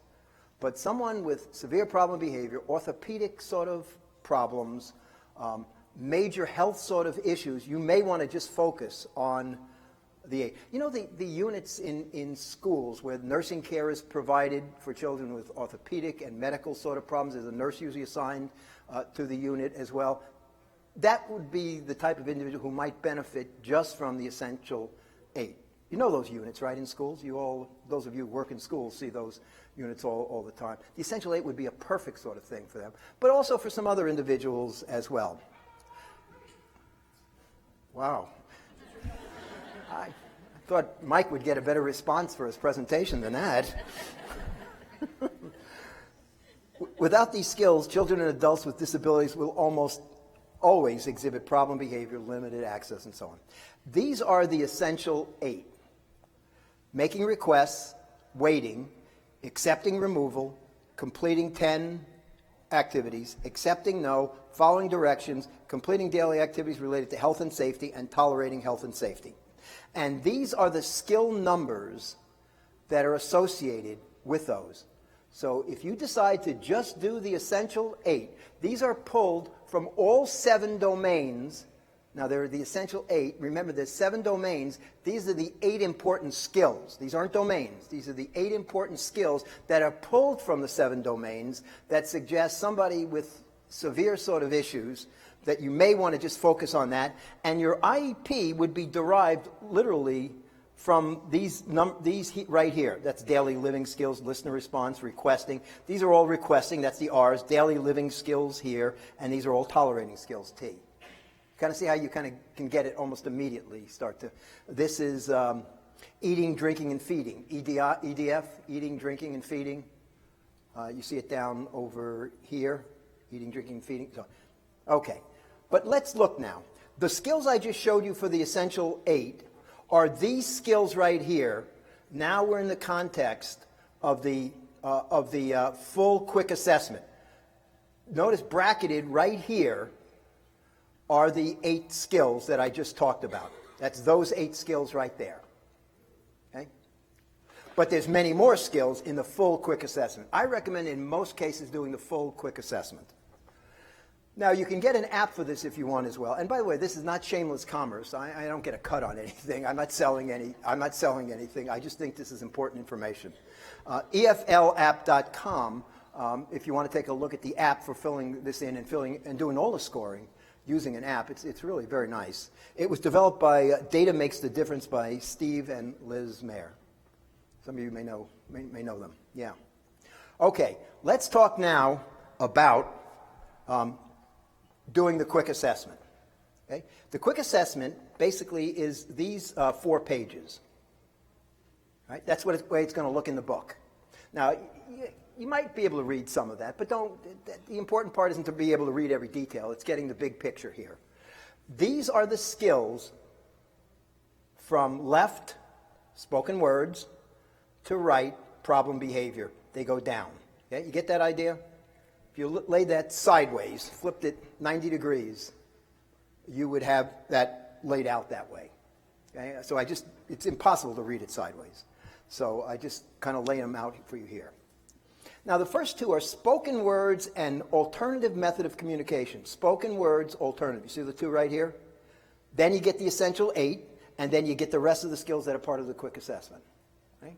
So these 2 right here are spoken words. You'll rate the individual from 1 to 4. So here is spoken words. Can you see that okay? Even in the back you can kind of, okay. That isn't the most important part of this, but there's the spoken words right there. Notice the ratings, 1, 2, 3, 4. So you're basically asking, does this child have any spoken words? Well, number 1 is exhibits only noises and a few sounds. Now, this is related to a profile he has in that chapter. This all comes from chapter 6. Don't worry about the profile. You can look at that. This is pretty much chapter 6. Exhibits only noises and sounds, and you'd fill in 1. I'm not going to bore you with how to do this sort of thing, but I want you to see this. Exhibits occasional words or spoken repetitions, but neither are understandable. That would be 2 right there. Number 3, exhibits a few spontaneous words, both of which are understandable. 3, and then 4 exhibits many spontaneous spoken words, nearly typically spoken words, interactions, spoken words, repetitions, when asked to do so, all of which are understandable. That would be number 4. That's a child who you're going to stay with speaking. So you see, you would rate each one of these. Let's just do one more together. Alternative method of speaking, 1, 2, 3, 4. Let's look at requests. Requests would be right here, right there. It would be 1, has no formal method of speaking. No, let me back up. Makes requests by exhibiting problem behavior. Makes requests, number 2, by leading others to items. Makes requests for 1 to 3 preferred items with or without prompts. Makes requests for 10 or more. So this is deficit here, better here. In other words, going up is better. 4 is better than 1. Okay? And 2 is better than 1, you get the idea, and 3 is better than 2, and 4 is the best level. So you go up. What's really nice about this is this. Take a look right here in requesting. Let's say it's number 1. Makes requests by exhibiting problem behavior, right there. Notice what it has. That's chapter 7, and these in dark print here, in bold print, those are your IEP objectives that you should use. So in other words, for each numeral, 1, 2, 3, 4, it will suggest which objectives you should work on. And you go to the related chapter, and in that chapter it has the list from 1 to 64 or whatever. So in other words, when you do the quick assessment, you literally write the IEP right from it. It gives you the suggested goals you should be working on in that particular area. That's what's really... You can get started, you can get this done in terms of doing the assessment in an hour or 2, and you could begin drawing up an IEP almost immediately without having to learn any of those codes or learn any of the scoring methods. The scoring methods are going to be data sheets that you typically use at first. You're not going to be doing anything in the progress manuals with IA, M, eggshells, minus eggshell, you know, those. You're not going to be doing any of that. You're going to basically be teaching the way you do and deriving your objectives straight from the basic, quick assessment. Quick one. So my daughter, who's in this category, she definitely can request 3 things that are highly motivating, but she also does a whole lot of leading, and she will do undesirable, like climb a counter to access what she wants. So she's kind of 1, 2, and 3. Do you default to the lowest if that behavior still exists, or do you go to the 3 because she definitely has at least 3? I default to the strongest repertoire. Which repertoire is the strongest? Which one does she do the most frequently and uses the most? I'd start at that particular level and build from there. And then watch what happens when you choose those objectives if you need to adjust. But I would go with the strongest repertoire. Yeah. You take a look here on 2, waiting, the tendency to wait. Well, what if the child exhibits problem behavior and access is delayed for a few seconds? That's the waiting section right here. You go immediately to R9 and run a waiting program. And then he's got suggested how to run those programs in this manual too. So he's got teaching procedures in here as well. But it will take somebody with a behavior analytic ability, once you've written the IEP, to talk about how you go about teaching this stuff. So, I mean, somebody who has very little knowledge maybe about teaching, but knows this child really, really well, could do this assessment and write the IEP. They could not implement it. But you could do it. Knows the child really well, understands these topics, but really doesn't know all the teaching procedures. They could write the IEP. Then it's a matter of developing the teaching procedures, which comes out of the behavior analytic literature. And he has suggested teaching procedures for many of these in the manual. Do you kind of see how the quick assessment works? I don't want to spend a lot of time on it. You get the idea, and you do that through every one of these, from here to here, right across. You see the cursor, don't you? Okay, I wasn't sure. Here to here, and all the way down. This is the basic, or the essential 8 right here in red. That's the bracketed area right there. And here are the rest of them. Let's just go to one more. Let's go to naming and describing, which is one of the skill areas. One of the skill areas.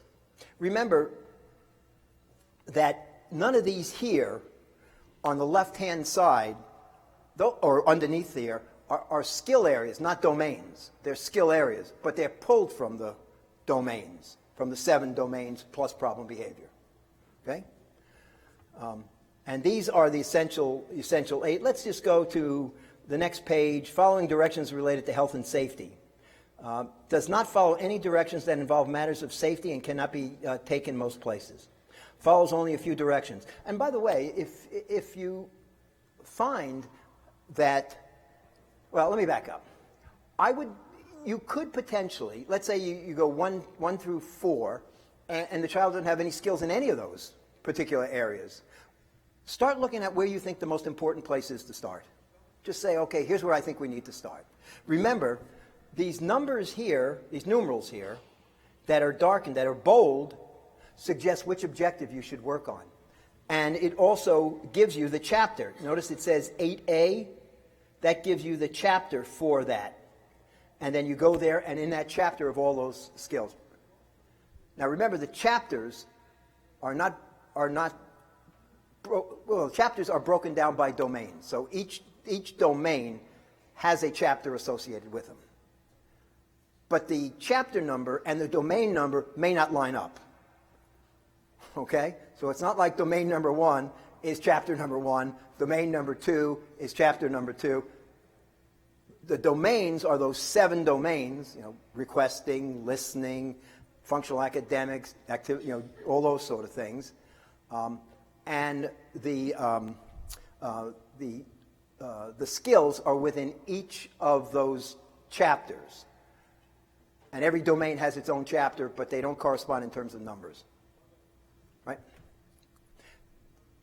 Just one second. Do you kind of understand any other questions about the quick assessment? Do you kind of see what I'm talking about there? What you do is you do the quick assessment and you choose which objectives you think match up with your child. The IEP just falls right out of the quick assessment. And if the quick assessment is accurate, the IEP will be accurate also. There'll be a list of skills that you can work on. Then what I suggest you do is once you start running this program, then you start to look, we'll talk about data recording. Data recording will be on your data sheets, or McGreevy has a bunch of data sheets. I have a lot on my website. I'll guide you to which data sheets.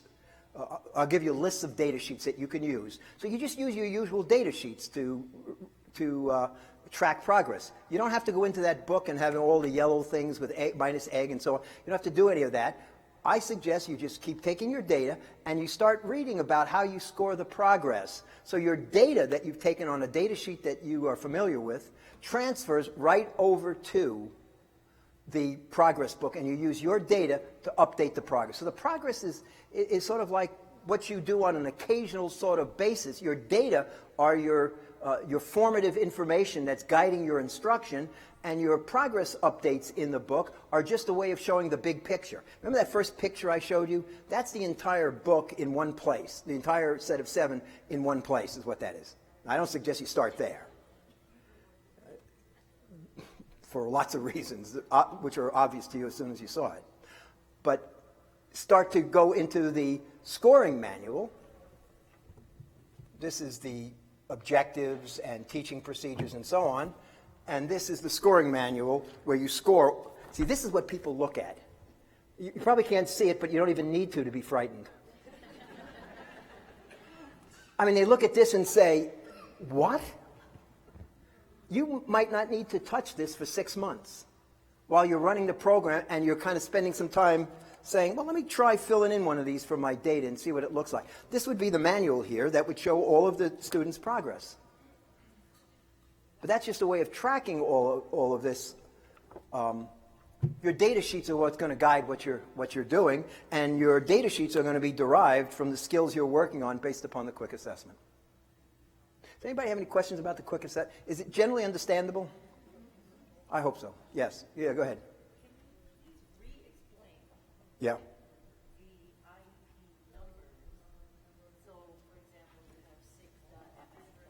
I'll repeat the question.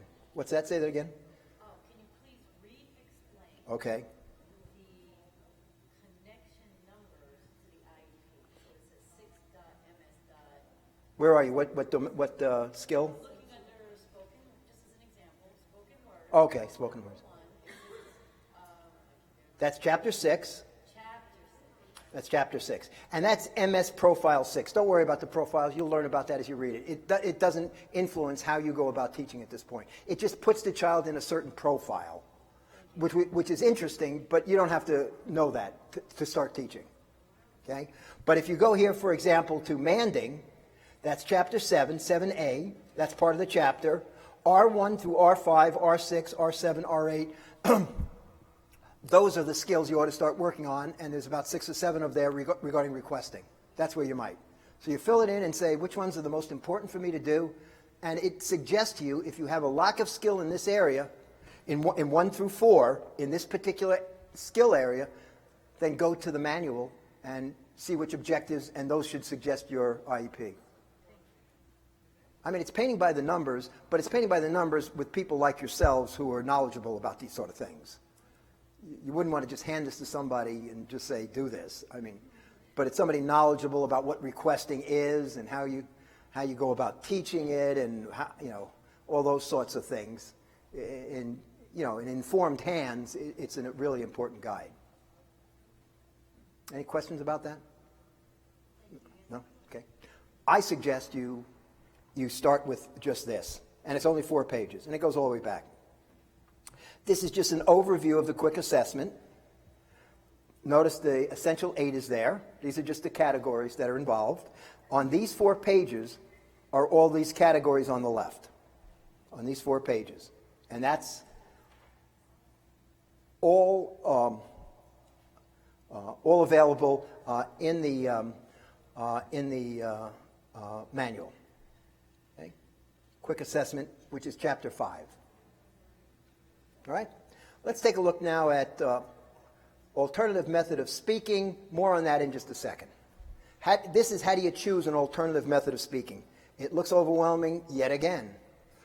but let me explain to you how that works in just a minute. We're actually going to do one of those with a couple of kids, and you're going to see what these kids look like and how their method of speaking was selected. Okay?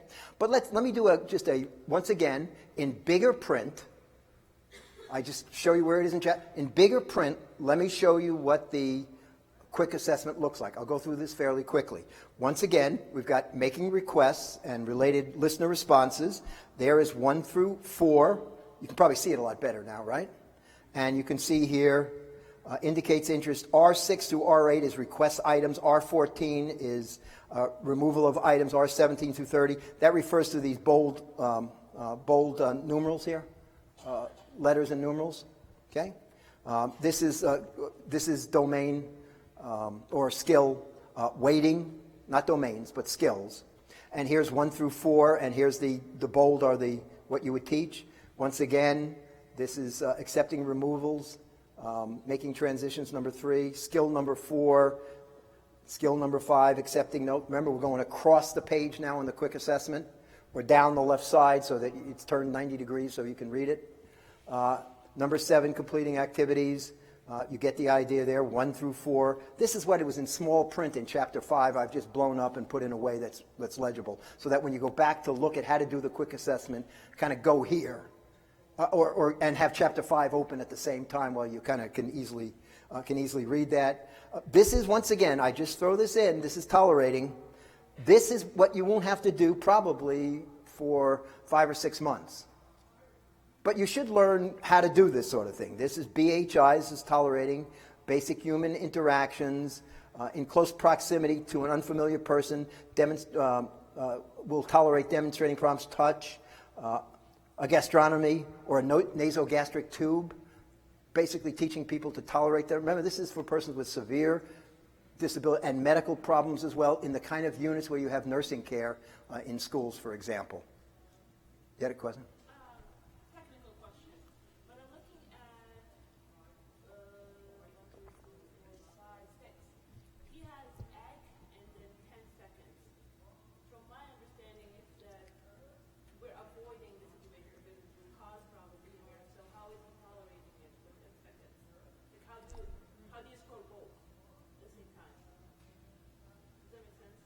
Yeah, it means for 10 seconds he can tolerate, and you reinforce for tolerating for 10 seconds. But you're still avoiding the situation. Which one are you talking about? Let me make sure I know which one you're talking about.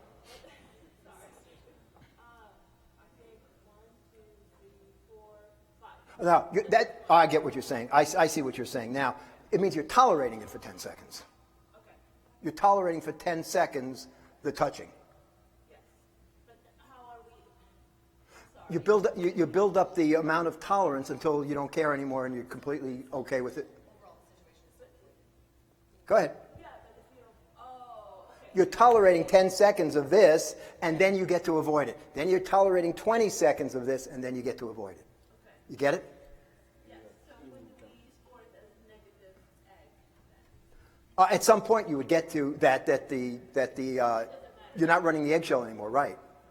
Yeah. At some point you would get to that point where the eggshell is no longer, minus egg, no longer a problem, or it is a problem with the egg. Yeah. You're teaching them to tolerate the touch. Yeah. So for the people exactly, they're tolerating it. People at home who can't hear all the questions, they're asking the idea that how do you, if somebody wants to avoid being touched, how do you teach them to do that? Well, it's not that they're avoiding for 10 seconds, it's that they're tolerating for 10 seconds. And then having it removed, then 20 seconds, then a minute, 2 minutes, and then it doesn't matter to you anymore. Yeah. Okay, good.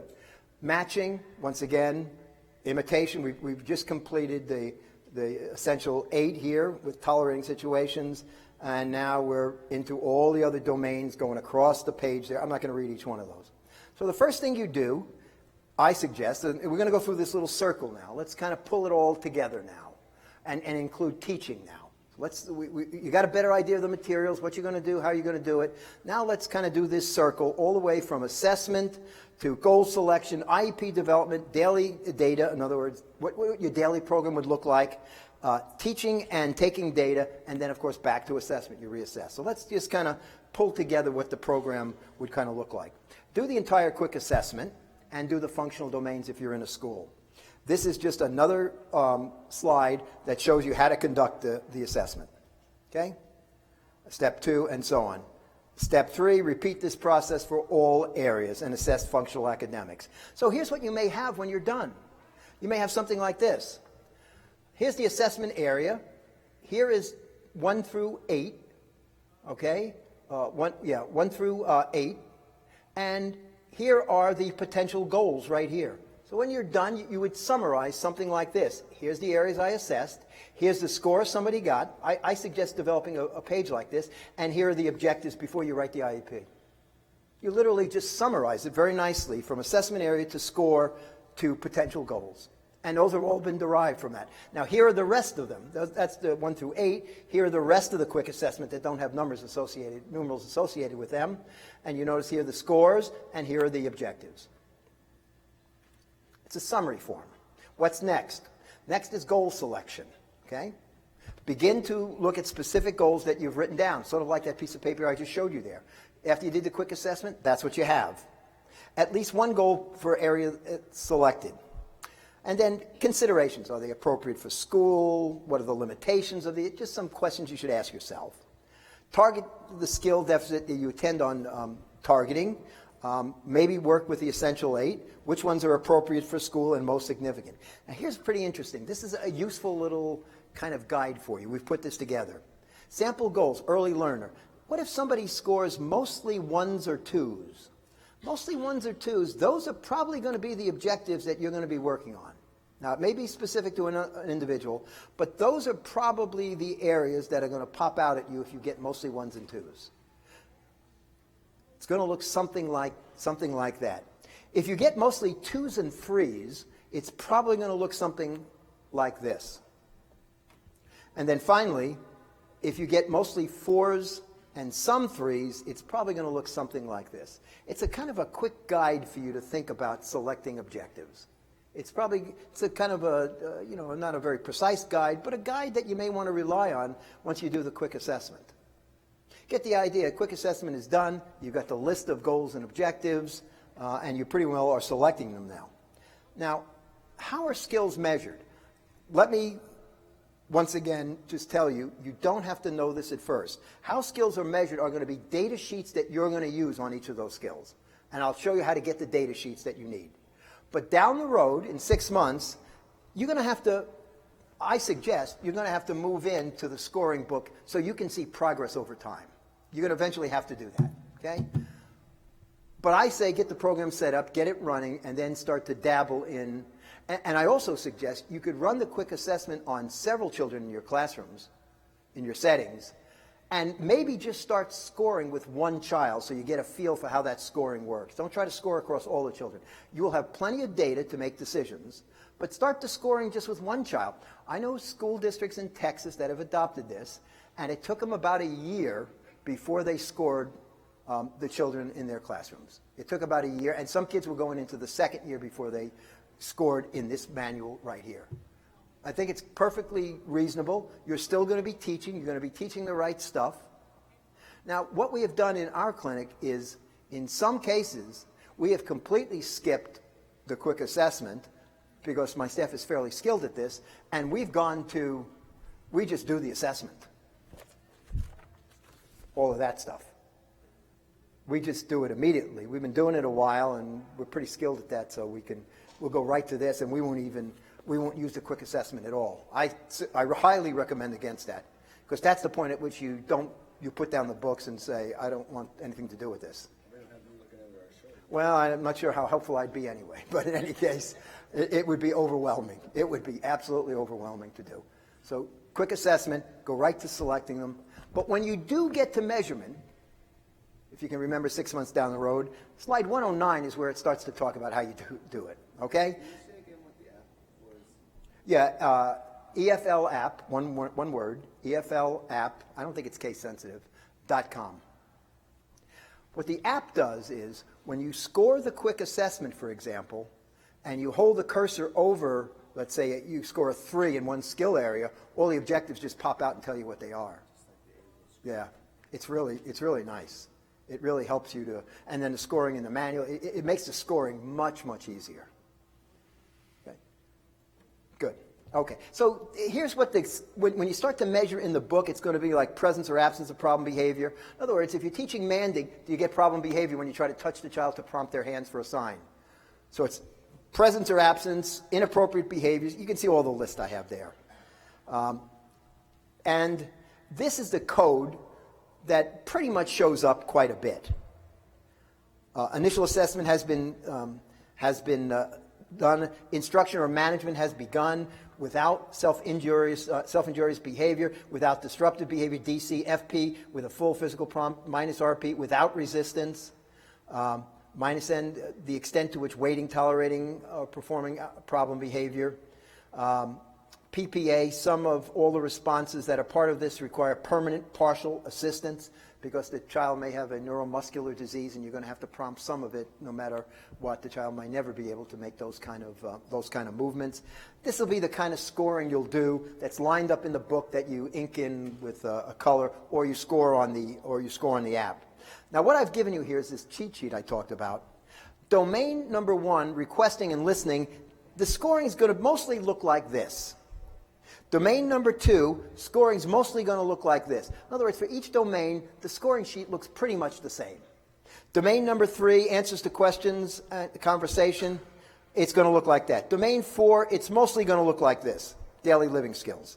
Domain 5, functional academics, schedules, time, it's going to mostly look like that. Math skills, this is all academics. Domain 6, tolerating eggshells. This scoring here will be almost the entire, everything related to tolerating for this domain 6 is going to look like that. Get the idea, once you learn it once, you've got it for almost any skill. The codes that you need to learn eventually are the codes for the objectives and the codes for scoring.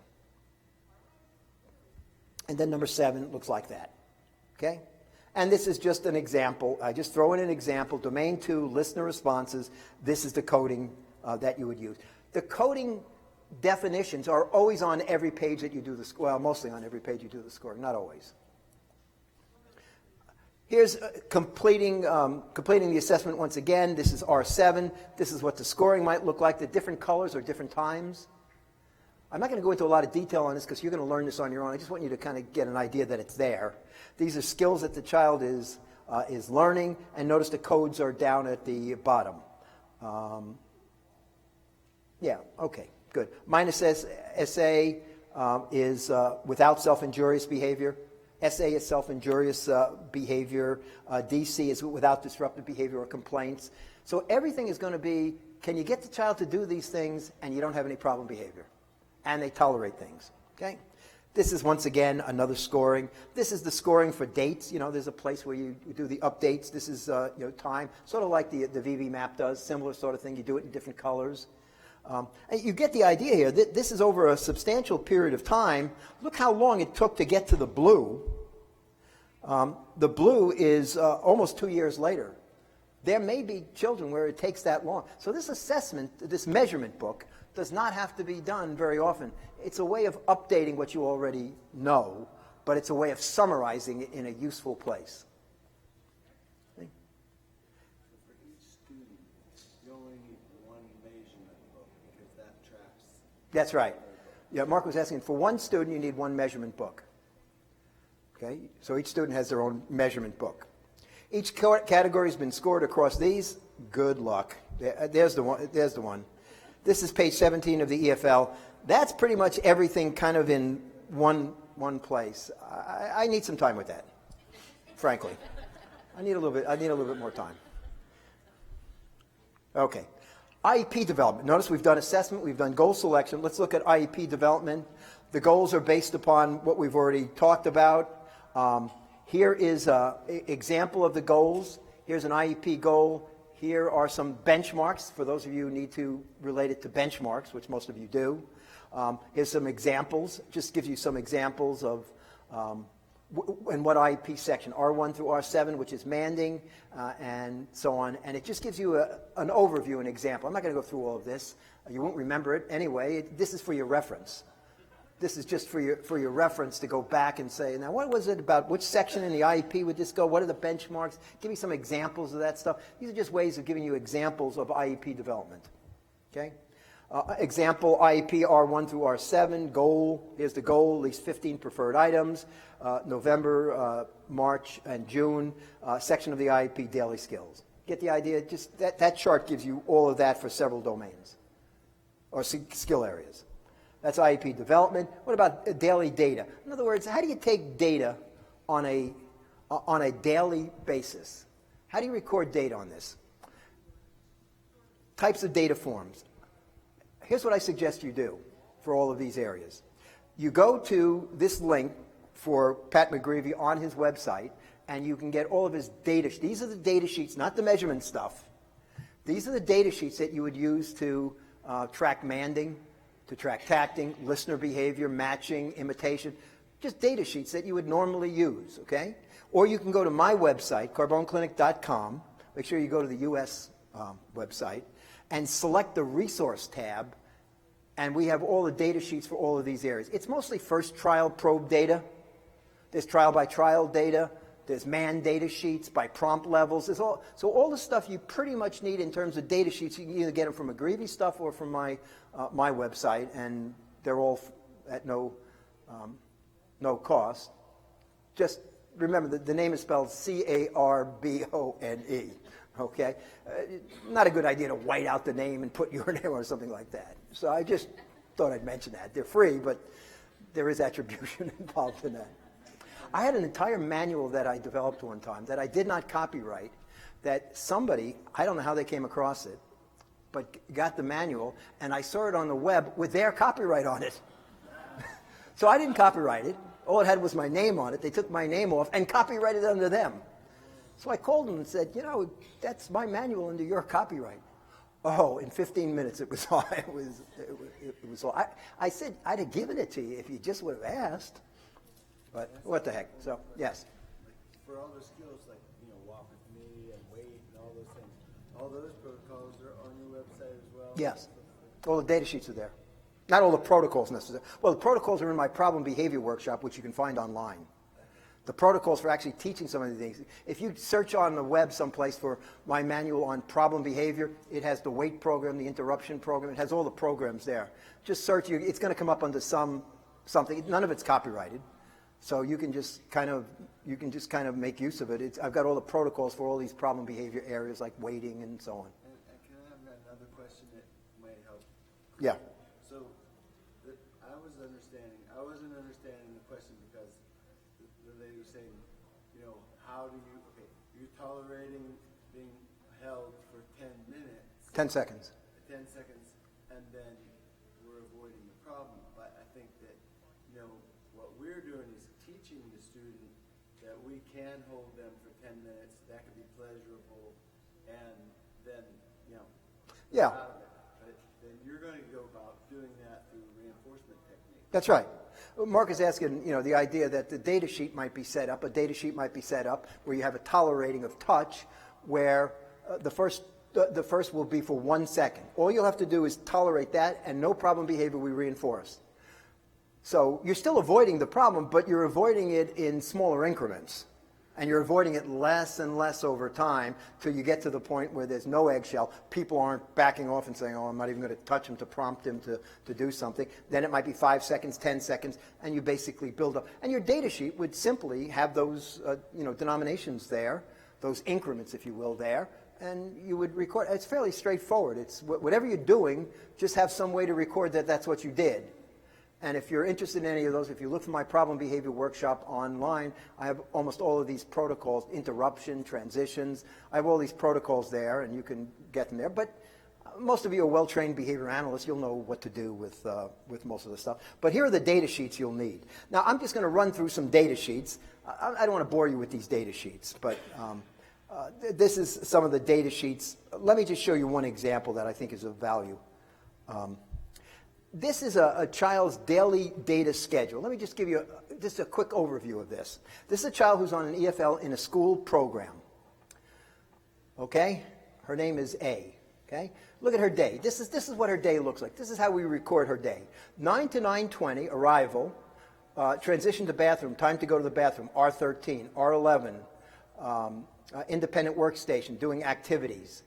R11, IWS is not part of that. That's our code. R7, manding for preferred items.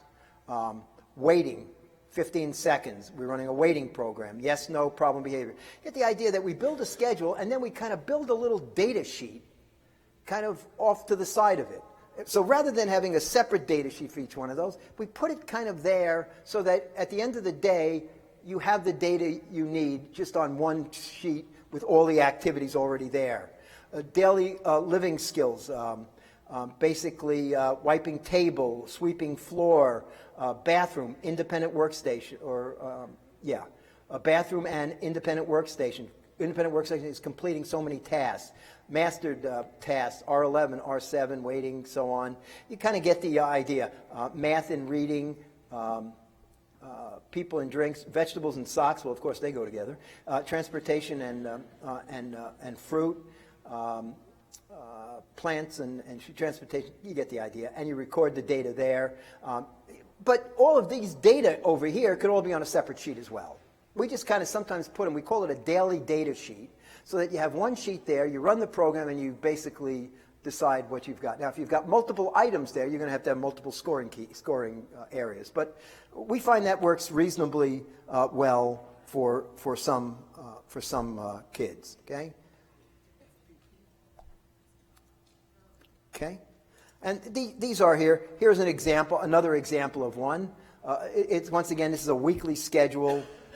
You can look at that. It's just a matter of how you organize your data taking in your classroom. And this may give you some examples. These are man tracking sheets. For example, with matching, I use, for example, matching, imitation, basic skills. I run first trial probe data. So this is an example of it. This is matching identical objects, cups. This is February 8th. And here's the scoring. Independent, vocal prompt, partial physical prompt, full physical prompt, problem behavior.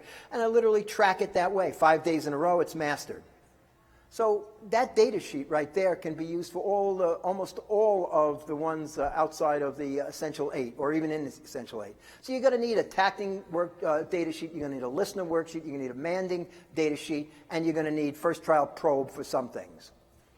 And you may have only 10 different data sheets that can take care of almost everything that you're working on, and maybe even less in some cases. That's pretty much up to you. You go to McGreevy's site, my site, and you can get samples of how to all of these different areas. And my site, it tells you which skill the data sheet goes with. Okay, and these are just examples of task analysis and data sheets. They're all on my website as well. Setting up program book. Let me just give you an idea on this. Setting up a program book. This is a little girl by the name of Dana. I'm not going to show you the whole program book. It's enormous. But let me just show you the table of contents for Dana's book.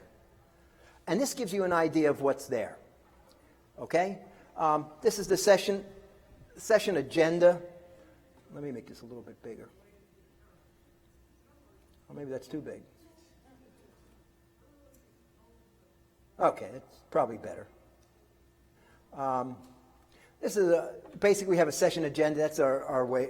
That's our own particular thing. Student information, program at a glance. What are all the skills? Essential. By the way, it is not essentials for living. We should correct that. It is essential for living. It's not essentials. So cross that off. I'll give social disapproval to somebody who did that, and we'll take care of that. We'll take care of that problem. And the Dubai group is probably watching online, so you know who you are. I won't mention her name. Okay. Domain 1, requests and related listener responses. And basically, this is what her signing repertoire kind of looks, what we're working on. This is the table of contents. Domain 2, those are the skills we're working on. Cumulative listener responses, MustHave Skills, This is her listener skills, should have skills, completes activities, get the idea. The table of contents just lists out all of the programs, and then within the binders we have all the data sheets under each one of these. So that we use this to guide how we set up the bind. So there'll be a tab for each one of these areas, and all the data sheets will be in, and you'll have a cumulative book that you'll go to each day to record the data. Now you could use the app to do some of this at least, not this sort of thing. Once you start to do the scoring and the quick assessment, you couldn't do this on the app. But we do almost everything by hand anyway. All of our data sheets are all by hand. We don't have computer-based data recording. And all of our graphing is done by hand as well. It's not that we don't understand there are graphing programs, but there's something important about every day graphing your data. Basically, putting that straight edge like that and saying, oh, that is really nice. Get the idea, that feels like this on a computer. And you don't even have to look at it. Now, the next day, you got a decrease in a way that's not very good. I want the person to feel, oh, that's not good, because it feels the same way when it's bad. It feels exactly the same way. And you never even have to look at it. You print it out and put it in a book. I want somebody to say, oh, my gosh, my supervisor is going to look at that. And my salary is tied to that, so I better pay attention to this. And hopefully you care more about the kid than you do that sort of issue, that this is not good for the child. But, you know, there are secondary variables that need to come into play to, make a list, check it twice, see who's naughty and nice. I mean, it has to be part of, accountability for, treatment staff. So, I mean, that makes a difference if you do that versus this. And Ogden Lindsley said that, and I think he was absolutely right. So we do everything, all graphing by hand for that reason. I think it keeps you in touch with the child and the data. So this is domain 2. Remember, this is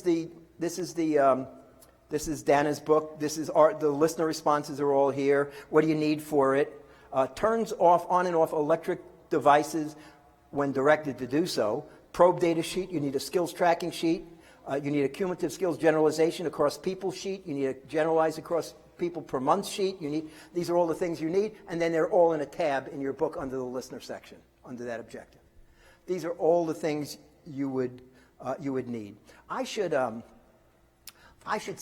get this put on the site. Okay, I'll have this put on the site because I think this organizes your data sheets for you in terms of all the things you're going to need given the EFL.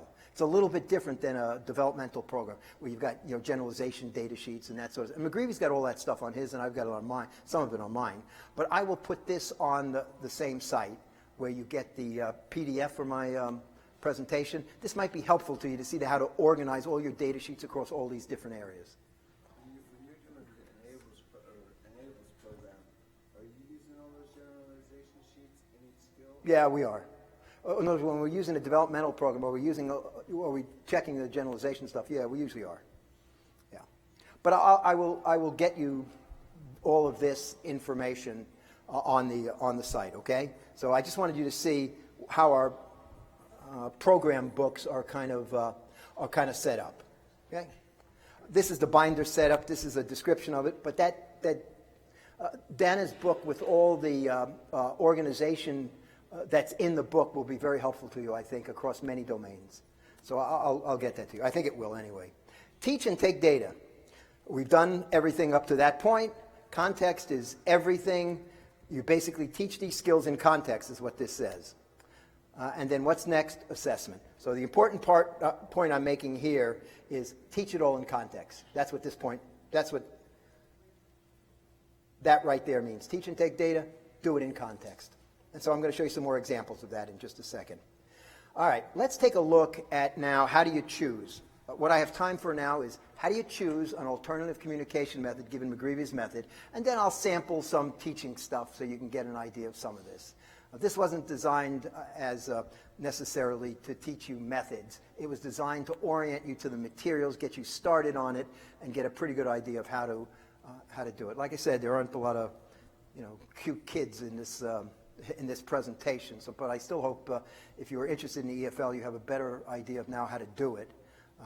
But in any case, let's look at how you go about choosing a method of communication. Let's look at the three most common methods of communication in videos, okay? Let's look at vocal, sign, and picture selection. These are the three that you're going to be thinking about using. Cracker. Cracker. There's Peter. He's about 16 years old. She says cracker. He says caca. You might want to stay with vocal with a guy like that. That would be a vocal guy. It's limited skills, but he took an echoic prompt. You might stay with vocal if he could do that across many different important things he likes. So, guy with at least moderate to severe disability, 16 years old, but you'd still stay probably with vocal with a guy like this. Okay? But I'll show you how McGreevy sets up a method to determine that.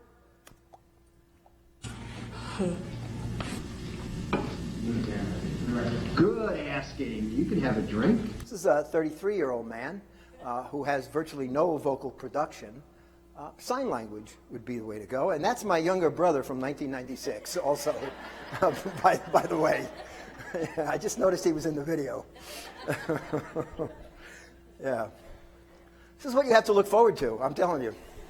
It's never good. But in any case, you kind of get the idea.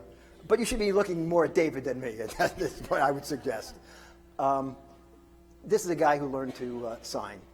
And basically at 33 years old, we taught him how to sign. Drink? Speech generating device. You want a fish? Sure, there you go. Sure, here's another fish. And the other is picture selection. I usually go to speech-generating devices using iPad with Proloquo, or some speech-generating, more sophisticated speech-generating device. But if you were teaching PECs, you teach it pretty much the same way. I'm going to show you some teaching of some of this stuff as well. But those are the three areas. Stay with vocal, potentially. Use sign language. Or teach using a speech-generating device or picture exchange or some exchange system of some sort. It doesn't have to be PECs. There's lots of exchange systems to use, choice boards. McGreevy literally has listed in his manual 46 different alternative methods of communication, 46 different methods of alternative communication. I'm going to show you what those look like, 46. And his process for choosing them will lead you to 1, 2, or 3, or 4 of them which might be best for this individual. Pretty interesting. Has anybody used that method of speaking process that McGreevy developed? One person. Good. Well, good. Then I'll show you something. Well, it's not good it's only one person. I didn't mean it that way. It's good that I'll be able to show you something that you didn't already know. This is the profiles. It's interesting to see which profile your child's in, but it doesn't guide anything you really do at this particular point. So let's talk about this. Let's talk about how we go about doing this. Certainly the skills of the learner make a difference. The size of the audience. Interesting paper published recently by Amber Valentino, really nice paper on selection of alternative communication methods. What she basically found was pretty interesting, that if you have really good matching skills, it doesn't make you necessarily better at picture selection. Or if you have really poor matching skills, it doesn't necessarily make you worse. If you have really good motor imitation, it doesn't make you necessarily better with sign. Or if you have poor motor imitation, it doesn't make... She did a really nice study on it. It's Amber Valentino. It's published in Behavior Analysis and Practice 2019, where just looking at the repertoires by themselves in terms of matching or motor imitation usually might suggest something. Doesn't seem to matter all that much how strong those repertoires are, despite some earlier work by Gregory et al. That suggested otherwise. So, but certainly those are important issues. The ease with which methods can be implemented, the potential for teaching advanced language. So let me tell you what McGreevy has done with this. He's basically said the first thing you want to do is you want to identify the skill areas of an individual. For example, are they hearing? And you put this all into a computer-based program that you can do online. I'll show you how to do that in a second. Are they hearing? Are they sighted? Are they hearing impaired, visually impaired? Hearing and visually impaired? Are they ambulatory, non-ambulatory, active, inactive, fine motor coordination, limited fine motor, motor coordination, notice I'm going down the list, limited or no fine motor, matching, limited or no matching, moderate or severe problem behavior, and no moderate or severe problem behavior. That's the characteristics or behavioral repertoires of the individual. These are the ones you ought to take into consideration in making that determination. Should it be stay with vocal?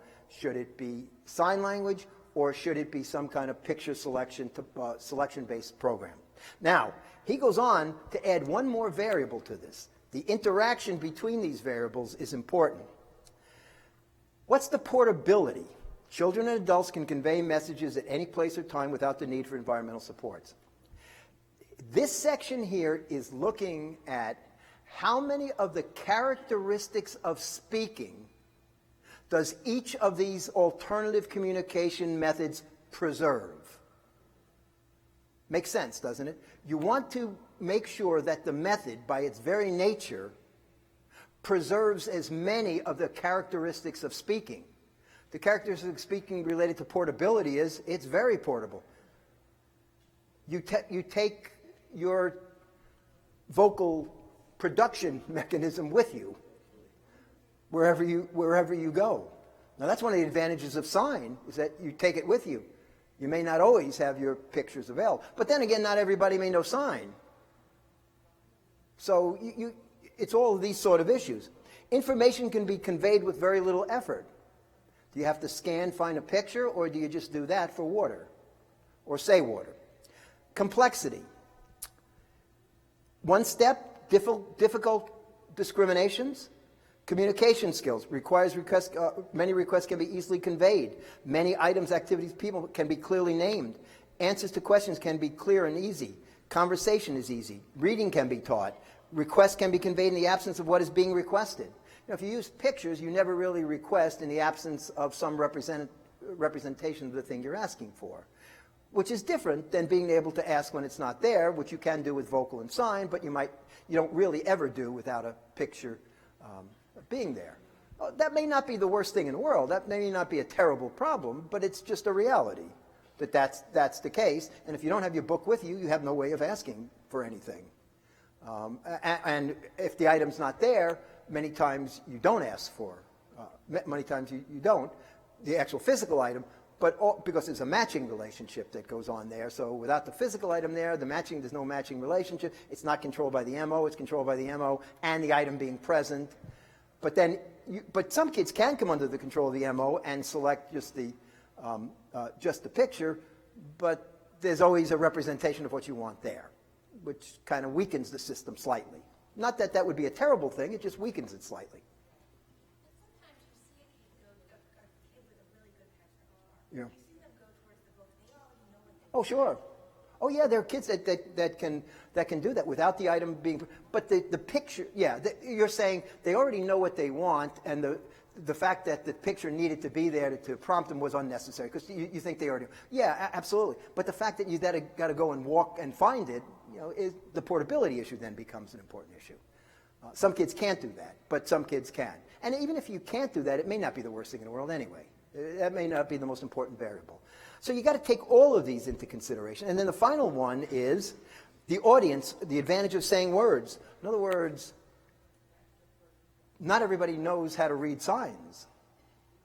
But pictures may be a little easier if the word accompanies the picture.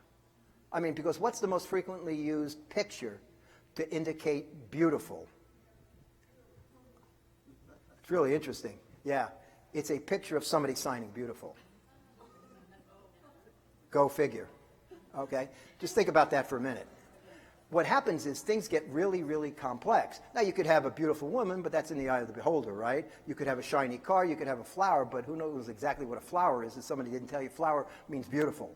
So you get the idea. You've got to have the word there in most cases, which you can do, so that the listener can respond effectively to the motivation of the individual. So there's all kinds of back and forth on. So that's why these issues here need to interact with the skills of the individual. So what he's done, he's put together a program where you put in the skills of the individual. This information here is already in there, and then you press one button and it selects for you which programs interact between preserving the characteristics of speaking with the skills of your individual. You kind of get the idea, I hope? Here's what you do. You go to this website right here, and you get this. And then what you get is all of those, hearing, sighted, hearing impaired, visually impaired, both, ambulatory, active, inactive, fine motor, motor imitation, matching, problem behavior. Get the idea? You would actually put that in to the scoring. Okay? So let's put in a child. Okay? She's hearing, she's sighted, she's none of these, she's ambulatory, she's active. Okay? She has not great fine motor coordination, not great fine motor. She has some motor imitation. She has pretty poor matching skills, and she has problem behavior. Okay? And now you select here. Well, there's your answer. Completely uncomplicated answer. Once again, a very simple way to go about using this instrument. Let me just... Now you know which one to use. No need to go any further, I don't think. Let's move on. Okay. Let me show you what you have here. Okay. These here are the advantages related to which characteristics of learning are preserved. You've got to go back to that page. Don't worry about any of that. Okay? These here are basically the skills of the individual that match up with the AMS. The AMS numbers are the one you care about. Okay? The AMS numbers, this is the only column you really care about. You can learn about what the others, it's the interaction between these two. But here's what so it's AMS number 241611. 2416. He suggests taking a look at the first four. 2416. Okay? So let's now look at what is 2416. 2, forming standard signs. 4, forming a repertoire of standard and adapted. 1, using sign language of the deaf community. And 6, writing words or drawing diagrams. That's a mistake as far as I'm concerned. Okay, I've already talked to Patrick about that. There's no reason to think with that profile I just put in, this person is going to be able to write words or drawing diagrams on a small notepad, given what I put. Ignore that one most of the time. That's a glitch in the system. I haven't found any other glitches, but that one is there. So now you've got these 4 possibilities, and he suggests that was the one that you might want to try. So it looks like it might be leaning towards sign in that particular case. But there are 46 of these. Visually scanning and pointing to exchanging photographs. Visually scanning and pointing to exchanging pic symbols. Visually scanning and touching photographs. Visually scanning and touching there are many more speech-generating device options, much more picture selection. These are topography-based, 1 through 8. The rest of the 46 are all picture selection.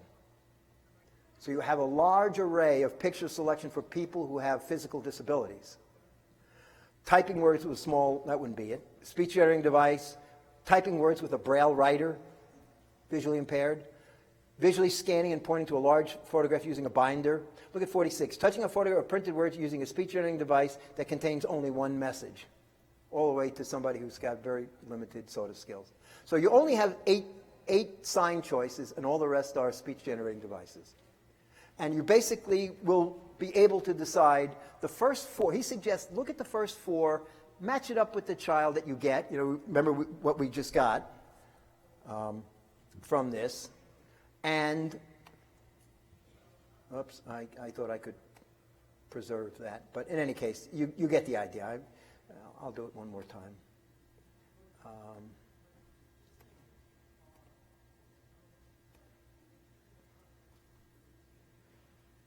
Fine motor wasn't great.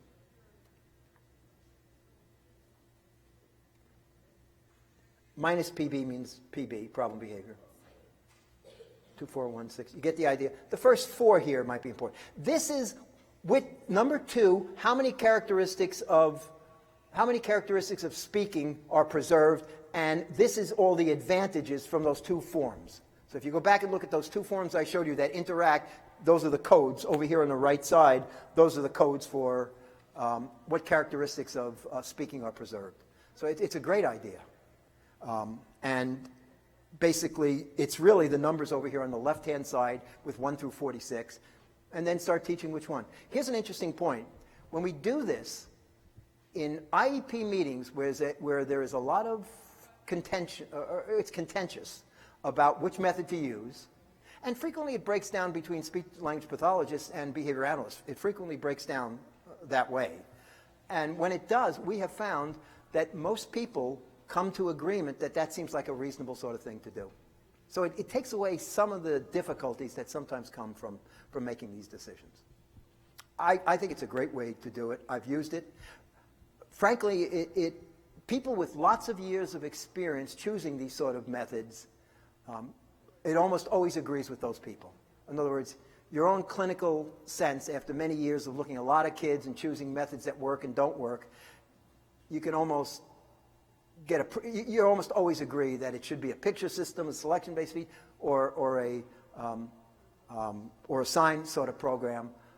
But absent years of experience, and that's why, it's kind of like artificial intelligence, where physicians without 20 years of experience doing a complicated surgery can have a machine tell them how to do it because it has 20 years of experience built into the machine.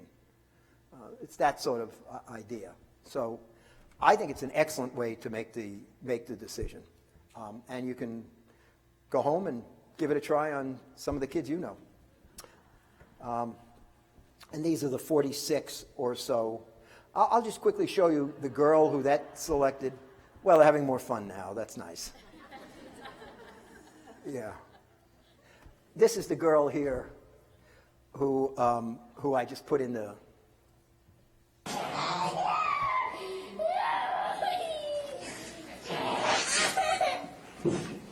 This is a girl who's about 3 years old or so, had severe problem behavior. This was her way of communicating, was tantruming. You're not sure what her MO was for, what her motivation was for, but she would just tantrum until you found something she wanted. So she had no way to communicate, so she would tantrum until you found something that satisfied her at that particular point. So what we were doing is not finding things to satisfy her, because we'd only teach her to do this.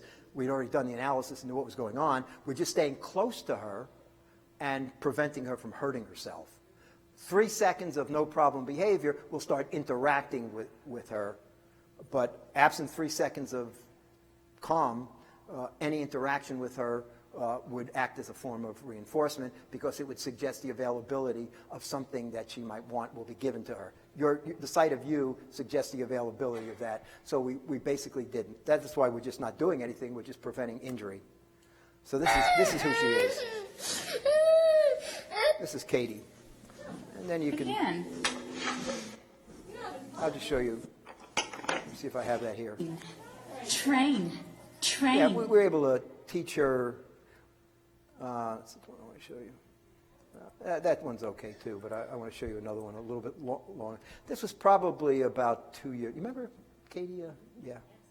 Let me just say this is mixed VB. All right, this is mixed VB. It's probably a couple of years later. See, bus. God, what is that? Monkey. She's got some vocalizations with her signs. Jumping on a bad sign on. Good, fold those hands. What's that one right there? Backpack. Good. What's this buck? Chicken. And what's this one?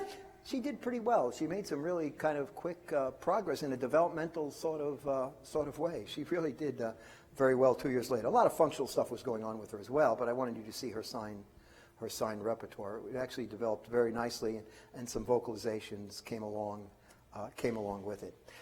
McGreevy suggests that you look at having 2 methods of communication potentially, a backup system, and that you consider a secondary system backup and a concurrent system. You can look at that in the manual. He suggests different ways to do that. There's been a couple of studies that have nicely shown that kids who learn to sign will sign, and if the audience does not respond to the sign, then immediately they will switch over to a selection-based system. It's a conditional system. always prefer, most of the data show in the literature that kids will always prefer to sign. It's almost exclusive, and almost everybody agrees with that. If you learn a good sign repertoire, you'll almost always prefer to sign, because it's a lot quicker than having to have your book, scan, look for it, flip the pages, hit all the different hits on the machine, all that stuff. You'll much prefer to just do that if you want water than to find the picture of water in your machine someplace.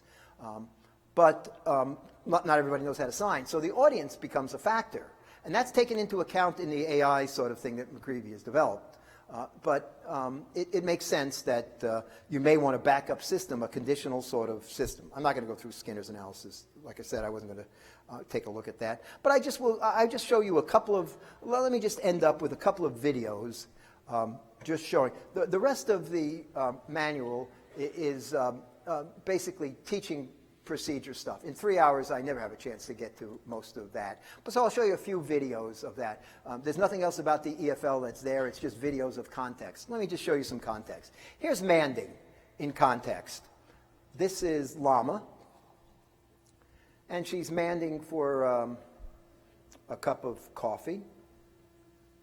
Now, she's an older... Open coffee shop? She's making a cup of coffee. She's manding for open coffee, okay, to sign. Llama's about 16. People in the Middle East will frequently, even as fairly younger children, will drink coffee. This is in Dubai. That's Annabelle, her teacher with her, instructor, who's a BCBA. Almost all of our instructors are BCBAs or working towards BCBA. So we don't have RBT. We don't have an RBT level at all. The teachers are either working towards BCBAs or are BCBAs. And the supervisors don't become supervisors for at least 3 to 5 years after they've joined us. And we only hire from within. So you have to be with us at least 3 to 5 years, usually closer to 5 years, before you become a supervisor. And you've been a BCBA for a long time before you ever become a supervisor. It's not like you get your BCBA and then you can bill insurance companies, so let me hire you as a supervisor, despite the fact that the ink is still wet on your BCBA sort of thing. It's years of experience with us before you actually become a supervisor, and you're a teacher as a BCBA for a long time. We don't use any RBTs. It's a more expensive model, obviously, but I think it produces a much better outcome, frankly. Well, we did it in the clinic in New York, too. Yeah, that was our model in New York as well. Insurance has kind of put a damper on that model, but as you well know. And that's a mixed bag, clearly, from my point of view. But in any case, that's a whole other discussion. Here's Llama. Open coffee. Sure. So notice her manding is for things that are directly relevant to her. Let's take a look at tacting. This was Juma getting ready to do a dressing program. So here's what his tacting program would look like, labeling program. Oh, no, that's not what I wanted. I'll show it now anyway. I'll show it. Okay. Let me show you. This is my grandson. And this has absolutely no relevance to this discussion, but I just like to show his videos. No, I'm only kidding. It has I figure out some relevance. In any case, here's what this is. This is Kellen. He's now 8, but here he is at about 2.5 years old with his mother, Samantha. What's going on here is the acquisition of a tact repertoire. I want to show you how easy it is for kids to learn tact, typically developing kids to learn tact repertoires. Just watch what happens. He's also manding for it. He says it opened it. He gives it to his mother, Sam. And he says, read this. Read this. Okay, he's about 2.5. Okay, now watch what happens here. She's a speech-language pathologist and a very well-trained speech-language pathologist. And Kellen talked fairly early on. Some people have suggested it's because she's a speech-language pathologist. I suggest it's because I'm a behavior analyst. So it's an ongoing discussion. Actually, she's mainly responsible for his acquisition, but I like to bring that part in anyway. Yeah, she's mainly responsible for why he developed such a good language repertoire so early. But in any case, watch. These Valentine animals came straight from the zoo. What is that? What is it? It's a tiger. No, that one's a giraffe. Giraffe. Mm-hmm. Let's watch the teaching of a tact. He said tiger, she corrected to giraffe. Tomorrow, if you asked him what that is, he would tell you giraffe. But let's watch how it was taught. animals came straight from the zoo. What is that? What is it? It's a tiger. He gets it wrong.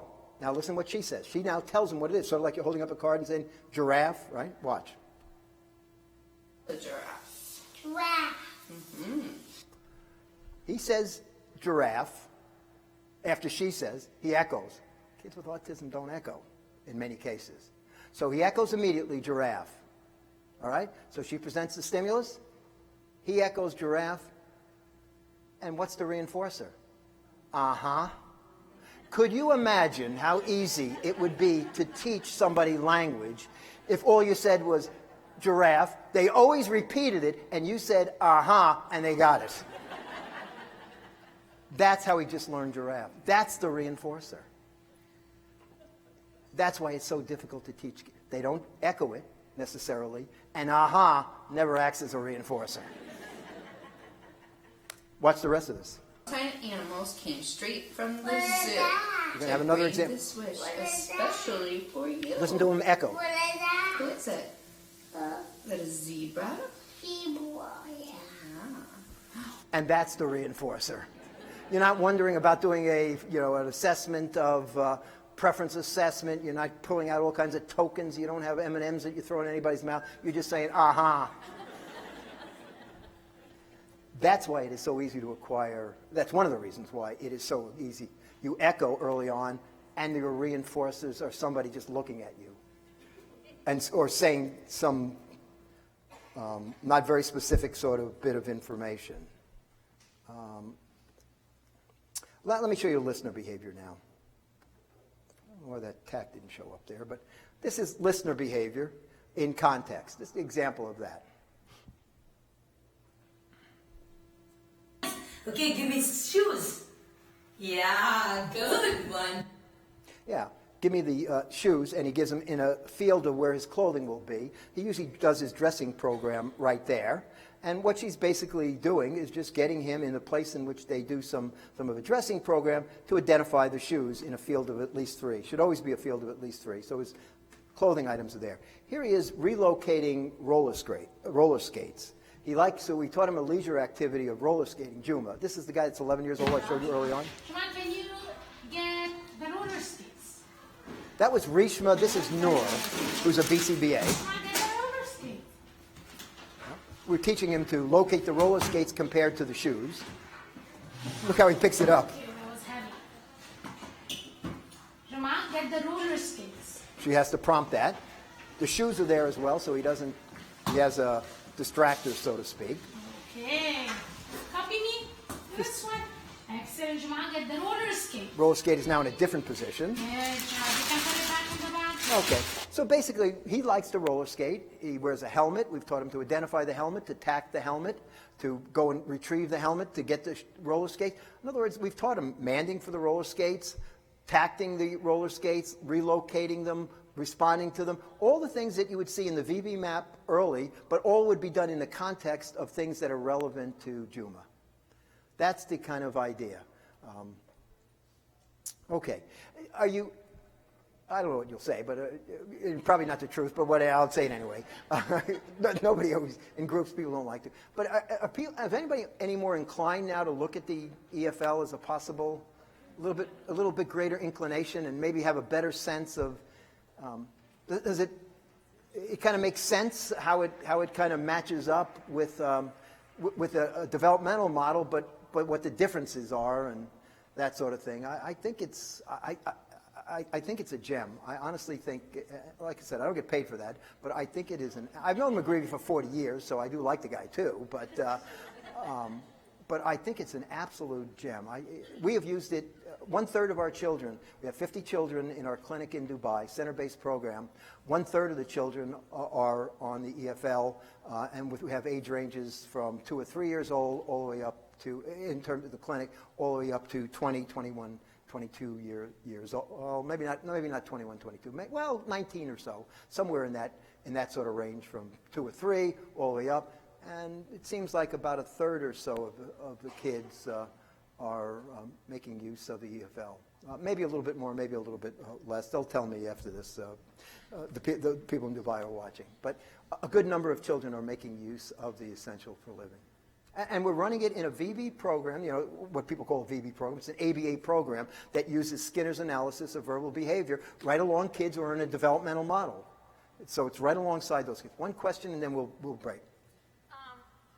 You can reword this if it needs to be reworded, but like these kids that are struggling more in that 1/3, when they have a really hard time with imitation, you know, like our daughter got backed up to that early learner model, so it would all be like thought about in front of her body and like with objects and things like that. What happens with these kids when you try to make it functional and the imitation that they need in order to do the skill is more complex? Yeah, we teach it in the context of that. I mean, it's all about how you go about teaching it, and you keep adjusting the teaching based upon the individual. But we may do some pull-out where we work on some skills separately just to get the motor movement going under the control of similar stimuli and then bring it back. So it may be easier to pull out in some cases in the really complex stuff.